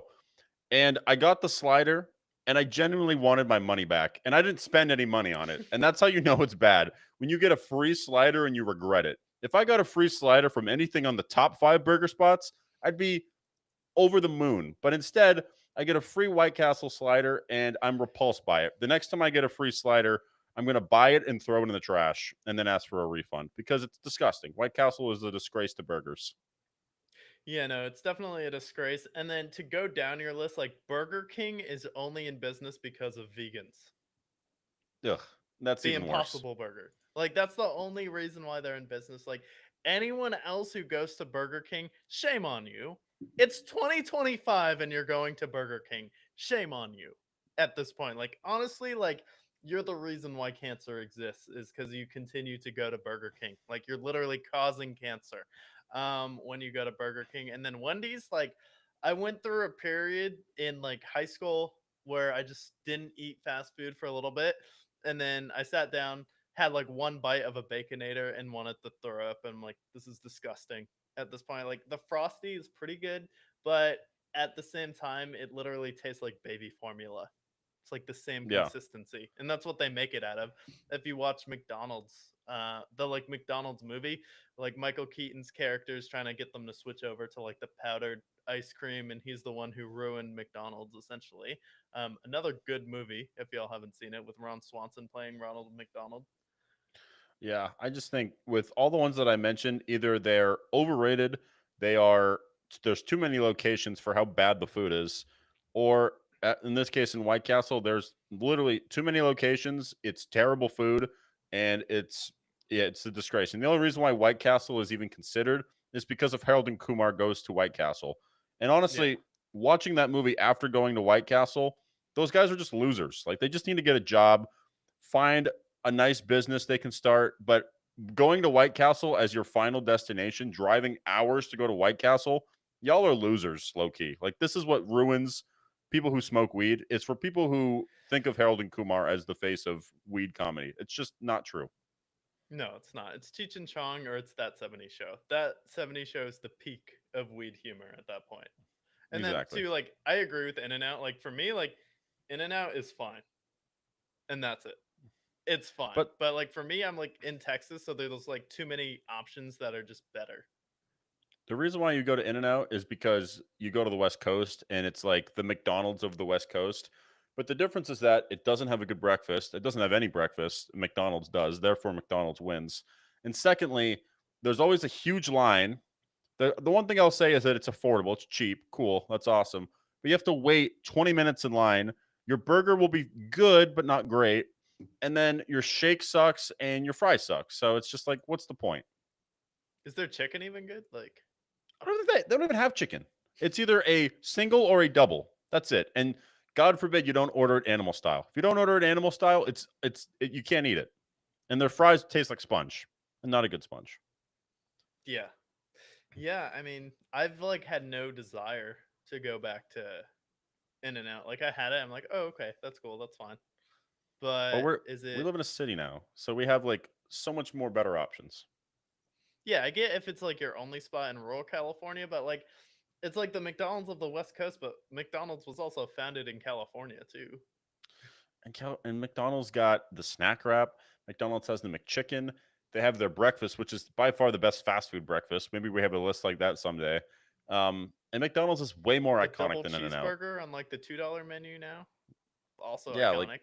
You put the yeah, like fry all McDonald's. McDonald's fries too. Like even though the ice cream machine is always broken, the fries are always good. Even if they're And they got the soggy, Happy they're Meal. still enjoyable.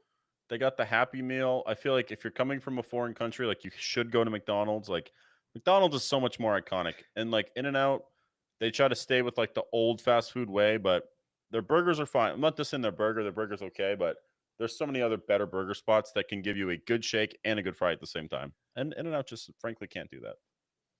Yeah, and that's where we come to our top 5 burgers, where all of these places, frankly, have a better shake or at least better fries or better options here. So I'm going to go over now the top 5 fast food burgers, and these are just going to be the grossest burgers, but they are the best at the same time. And at number 5, is it the best burger?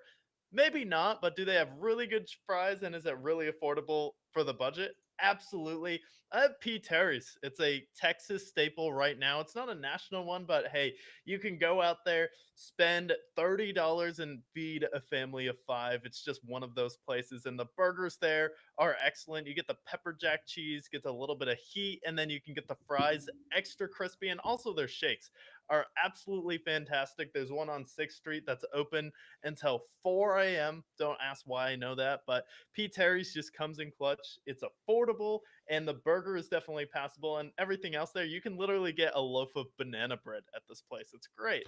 And then you had it as well when you came out here. But at number 5, P. Elite. Terry's definitely a solid choice. And then at number 4, I have the Whataburger, specifically patty melt. For me, I feel like that's what sets something like Whataburger apart. Is because you get the patty melt. It's a little bit different, and then they also have really solid chicken here. The shakes are fine and passable, but Whataburger is an iconic staple of the South and Texas, and I'd say Whataburger's patty melt is up there with any other fast food burger. So stopping on the way home, each time I've gotten Whataburger actually was after seeing Post Malone, and it was at 1 a.m. So I feel like I got it at the perfect time, and it just hit in that moment. So it kind of has a special place in my heart. So at number 4, I have the Whataburger patty melt. At number 3, I have Shake Shack. Whatever you want. They have a truffle burger that was excellent. They have the garlic parm truffle fries, which are excellent, and then they also do what the best fast food burger restaurants do, and that is the custard. Whether it is a s'mores shake you want there, the fries there are good, anything you want from custard, from Shake Shack, they have it. And I feel like it's one of those underrated places that kind of just blends in, but I feel like their burgers are really solid. They give you a lot of options on the menu, and their shakes stand up to any other shake there. And then they also have things like floats. So I feel like at number 3, Shake Shack, a worthy burger right there. And then at number 2, I have a veteran found fast food chain, one that you had also for the first time in Texas, and that is Freddy's. And Freddy's has what is maybe one of the most iconic things you can do with a fast food burger. Because let's face it, you're having any of these burger joints, we're getting a little bit greasy. So why not make it a grilled cheeseburger? And then you throw on top of that their custard shakes again, like their shakes are also excellent on top of the Freddy's steak smash burger. Like it's just excellent and hits in any moment. You can get it at any time of the day and it's going to be good. So at number 2, I have Freddy's. And then at number 1, the best fast food burger, and no one will be able to change my mind. It's the Butter Burger from Culver's. And the Midwest, frankly, I feel like has the best fast food, but Culver's is really the restaurant that sets the Midwest apart, where you have the Butter Burger there, which is iconic, and then you have their concrete mixers, which are also really good. So at number 1, I got Culver's with the Butter Burger, taking it home. And I like that. There is one that I do see missing on this list, but I think I know why it's not on this list. Five Guys. Five Guys was almost on my honorable mentions list simply only because of the price. The price is ridiculous. But of your list, Culver's, I had Culver's when I was in Austin. Very good. Even DoorDashed, it was delicious. So I don't even think I got the full experience of Culver's, but it was magnificent, even 40 minutes later. Freddy's, probably the best meal I had in Austin, to be honest. P. Terry's was up there as well. We had a lot of burgers in case you couldn't notice. And then Whataburger. I had the breakfast burger from Whataburger, also very good. And then you mentioned Shake Shack as well. Shake Shack's shakes, incredible. And their truffle fries, elite. So Shake Shack, great list overall. Did we miss anybody? Is there anybody that we should add to this burger list? Or what list should we do next is the question. Yeah, I know some people would probably put like the Big Mac from McDonald's or the QCP, but I feel like McDonald's for me is just mid at this point.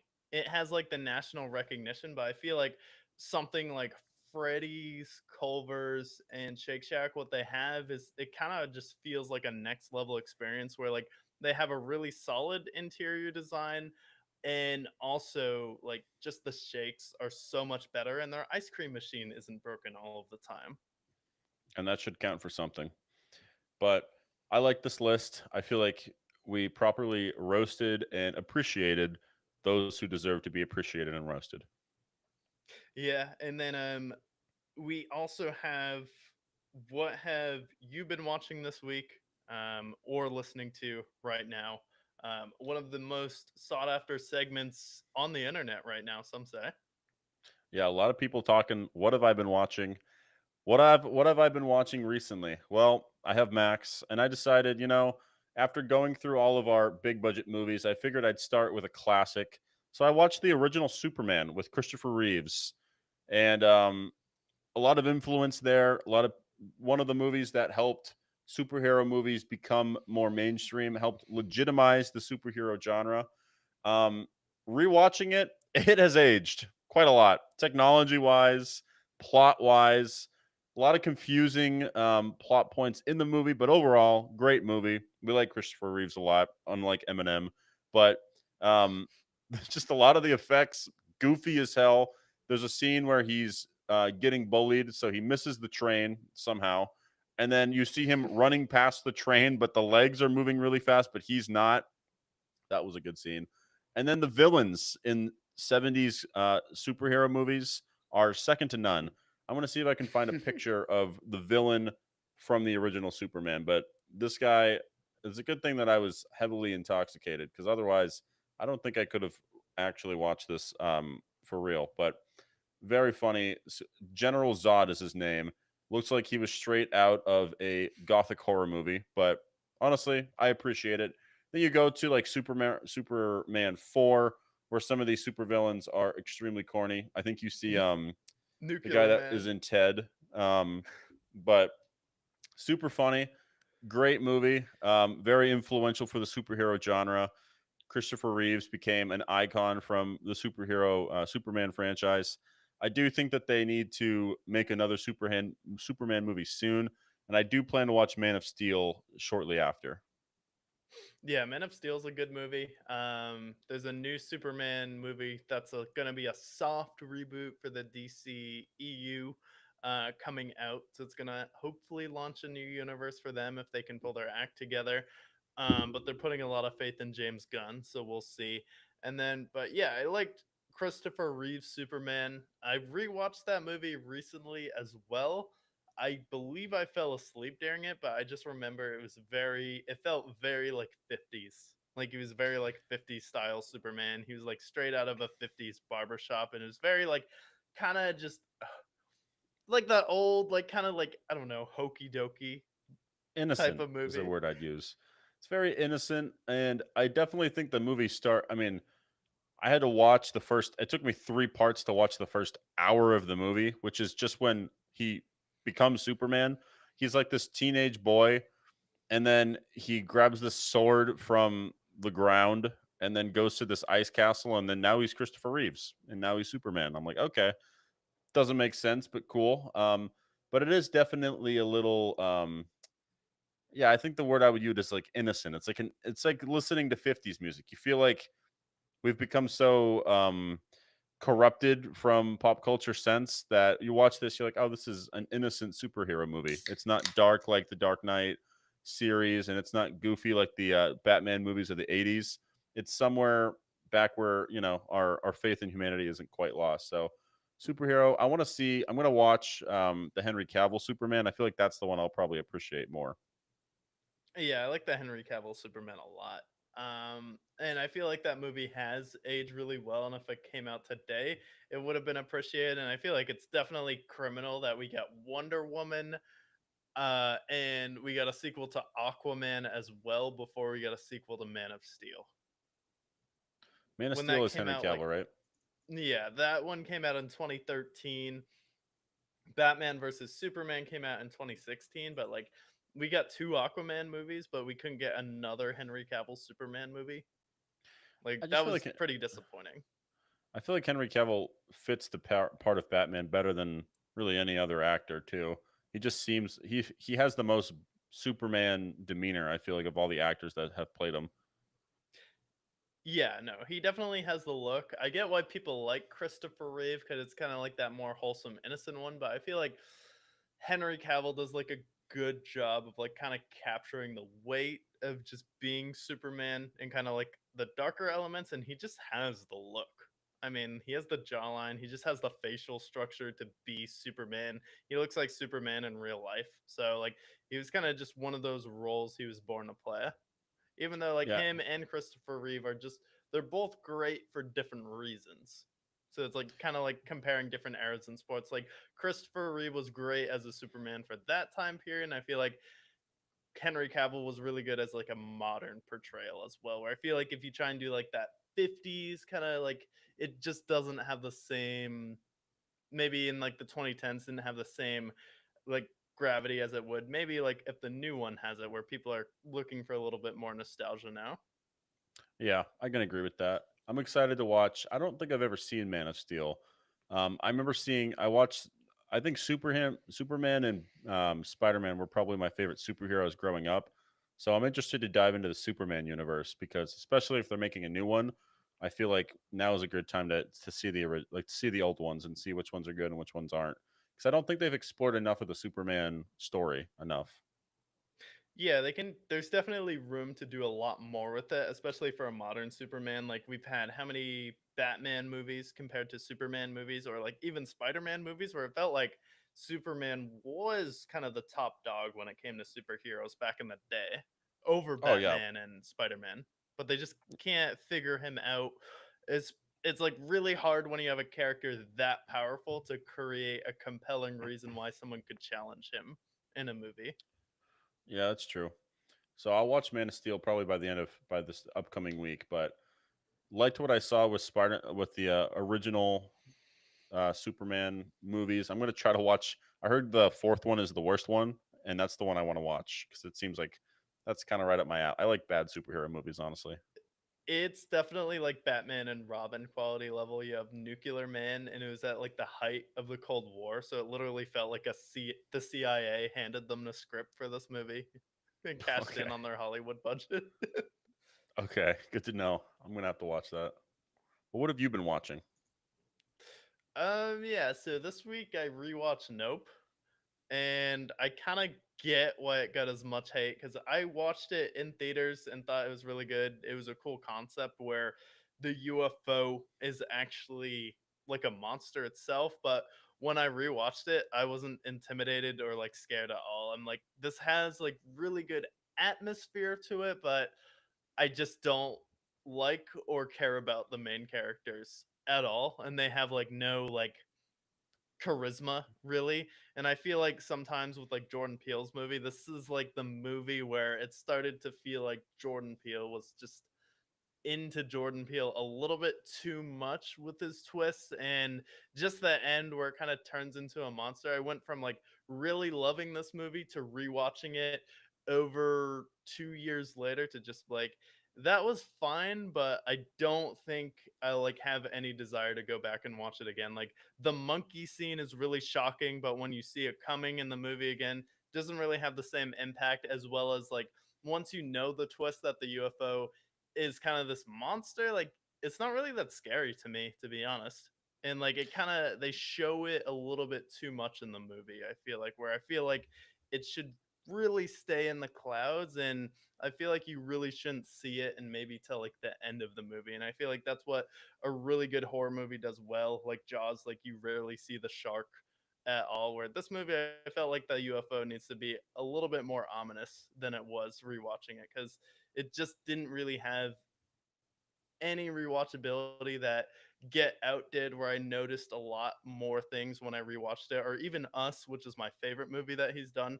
I feel like I can still go back and rewatch and enjoy. Where this movie is just like, okay, I kind of get why everyone like as far as the fans ripped it, because on Rotten Tomatoes it's like 93% critic, but the fans are like at 69%. Yeah, there's definitely a divide. I feel like when I watched it, it was a little bit slower than the other ones too, where like I felt like you can still watch Get Out and you're kind of sucked in pretty quickly. And the same goes with Us, where Nope, it feels like it's a lot slower. Like takes a while for the aliens to build up. I forget who they cast as the main character. If I'm forgetting his name off the top of my head, but I just don't feel like the I just feel like the plot of Nope was just a little bit slower than I would have liked it to be personally. Going back to it. Yeah, and like the main character in this movie is like a little bit more boring in a lead role in Nope than he was in Get Out, because Get Out, he kind of like it made sense that his character was a little bit boring in that movie. And then like there's a lot of other things going on that kind of fill in the gaps, but like when I rewatched Nope this time, it just felt really slow to get into it. Yeah. And like you said, you felt like it was slow the first time you watched it, but the second time you watch it, you're just like, when's the movie start?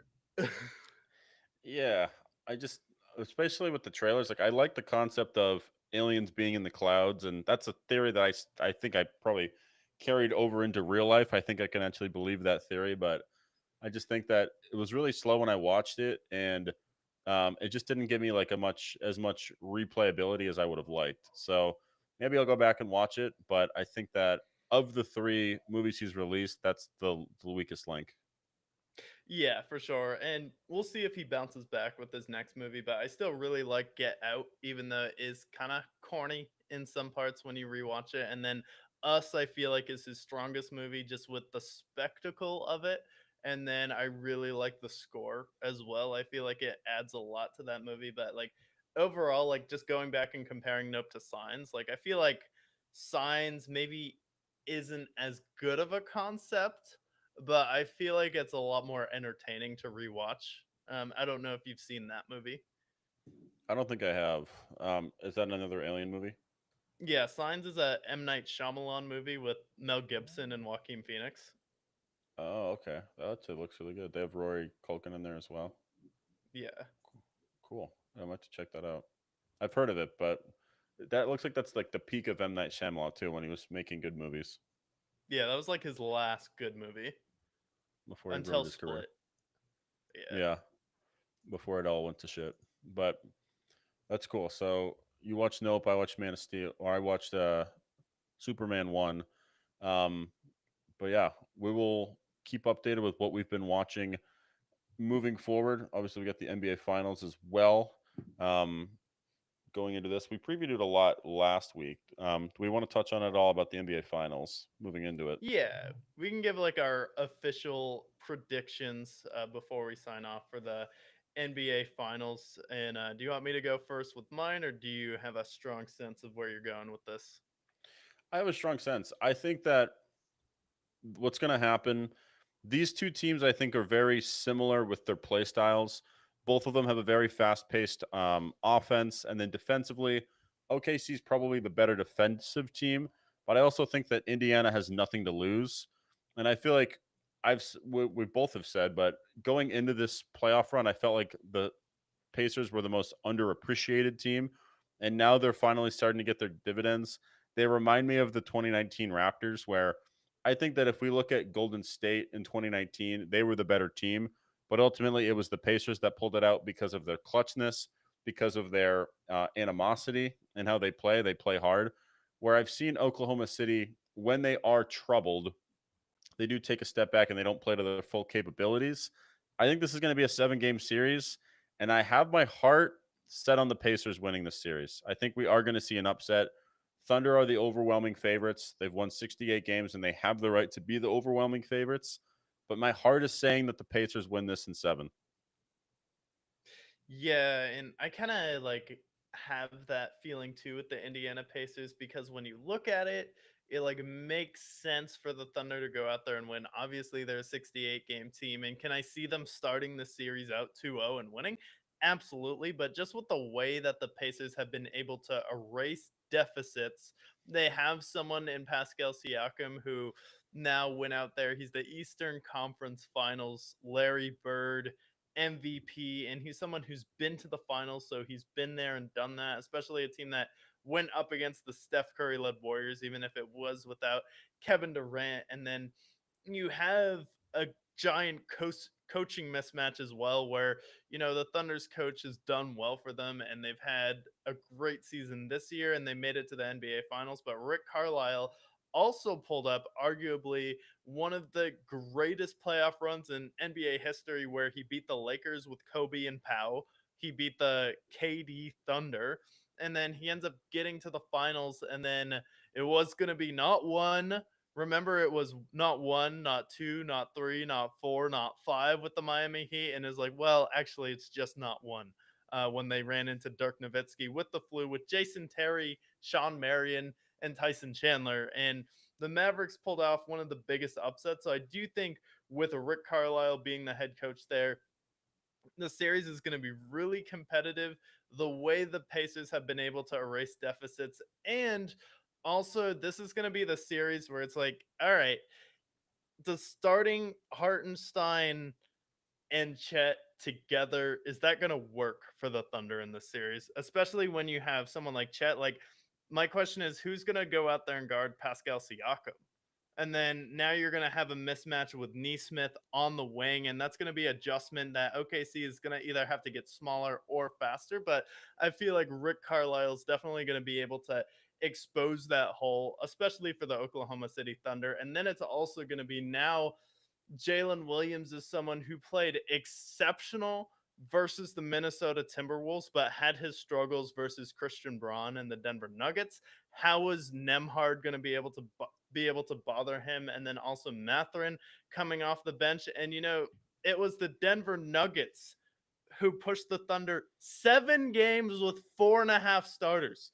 Aaron Gordon didn't have a hamstring by the end of it. Jokic was playing as hard as he could. Jamal Murray had the flu. Michael Porter forgot how to play basketball. He was gone. He turned into the Daniel Jones of basketball. And then you're relying on Russell Westbrook. And then to me, like the Timberwolves, this playoff run, not very impressed with them. Like, especially when you're relying on Julius Randle. So I do think like this is going to be a much harder matchup.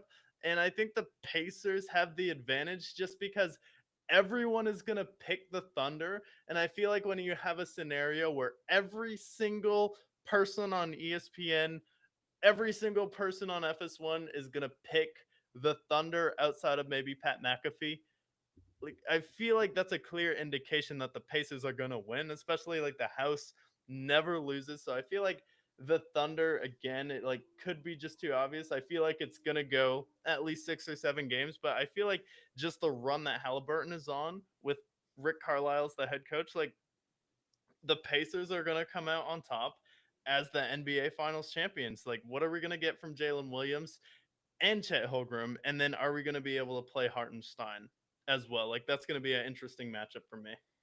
Yeah, and I think that, like you mentioned, like the Thunder, I feel like they steamrolled through pretty much everyone except for the Nuggets.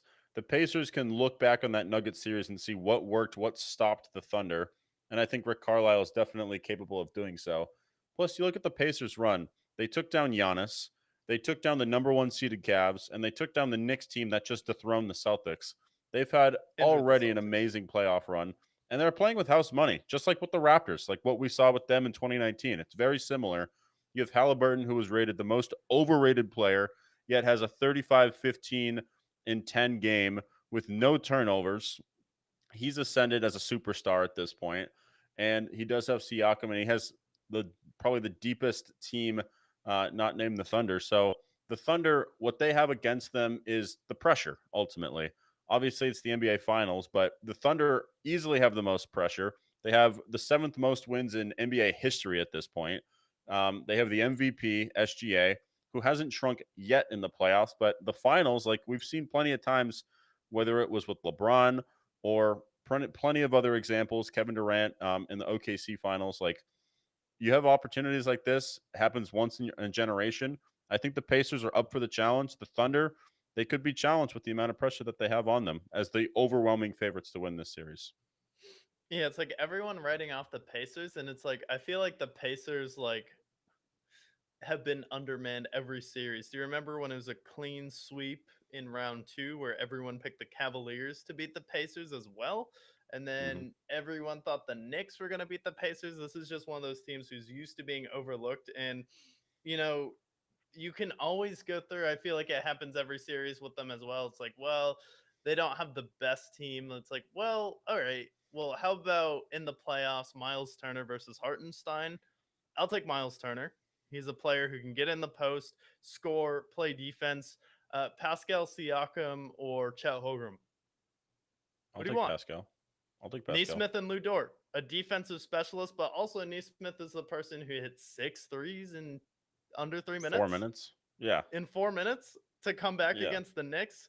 And then you'll take Jalen Williams over Nemhard, but Nemhard's still an impactful player and he's no slouch. And then the Pacers also have a bench, so you're not just gonna outrun them, and they're one of the fastest teams in the league who can also wear out the Thunder. And then Halliburton versus SGA. It's like SGA is better on defense, but like as far as an offensive player and a guy running the player, like there hasn't been too much of a drop off outside of the scoring. But like as far as a facilitator, like Halliburton's been better. He did something that no one else has done. So it's like with him and SGA, you can argue it's a wash, even though SGA is the MVP. But it's like the gap between the Thunder and the Pacers, like comparing their rosters side by side, like you'd give the front court to the Pacers.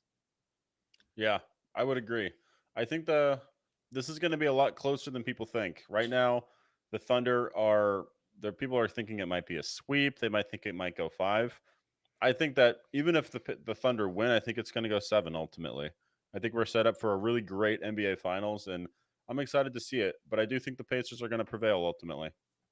Yeah, and I feel like for the Pacers, if you get to 6 games and it's not like a 6 games where you're like down 3-1 or 3-0 and you get there, like then it's a victory for you, especially in the NBA Finals. But you have someone in Rick Carlisle who has the experience, and is this more of a hill to overcome than the Mavericks versus the Miami Heat?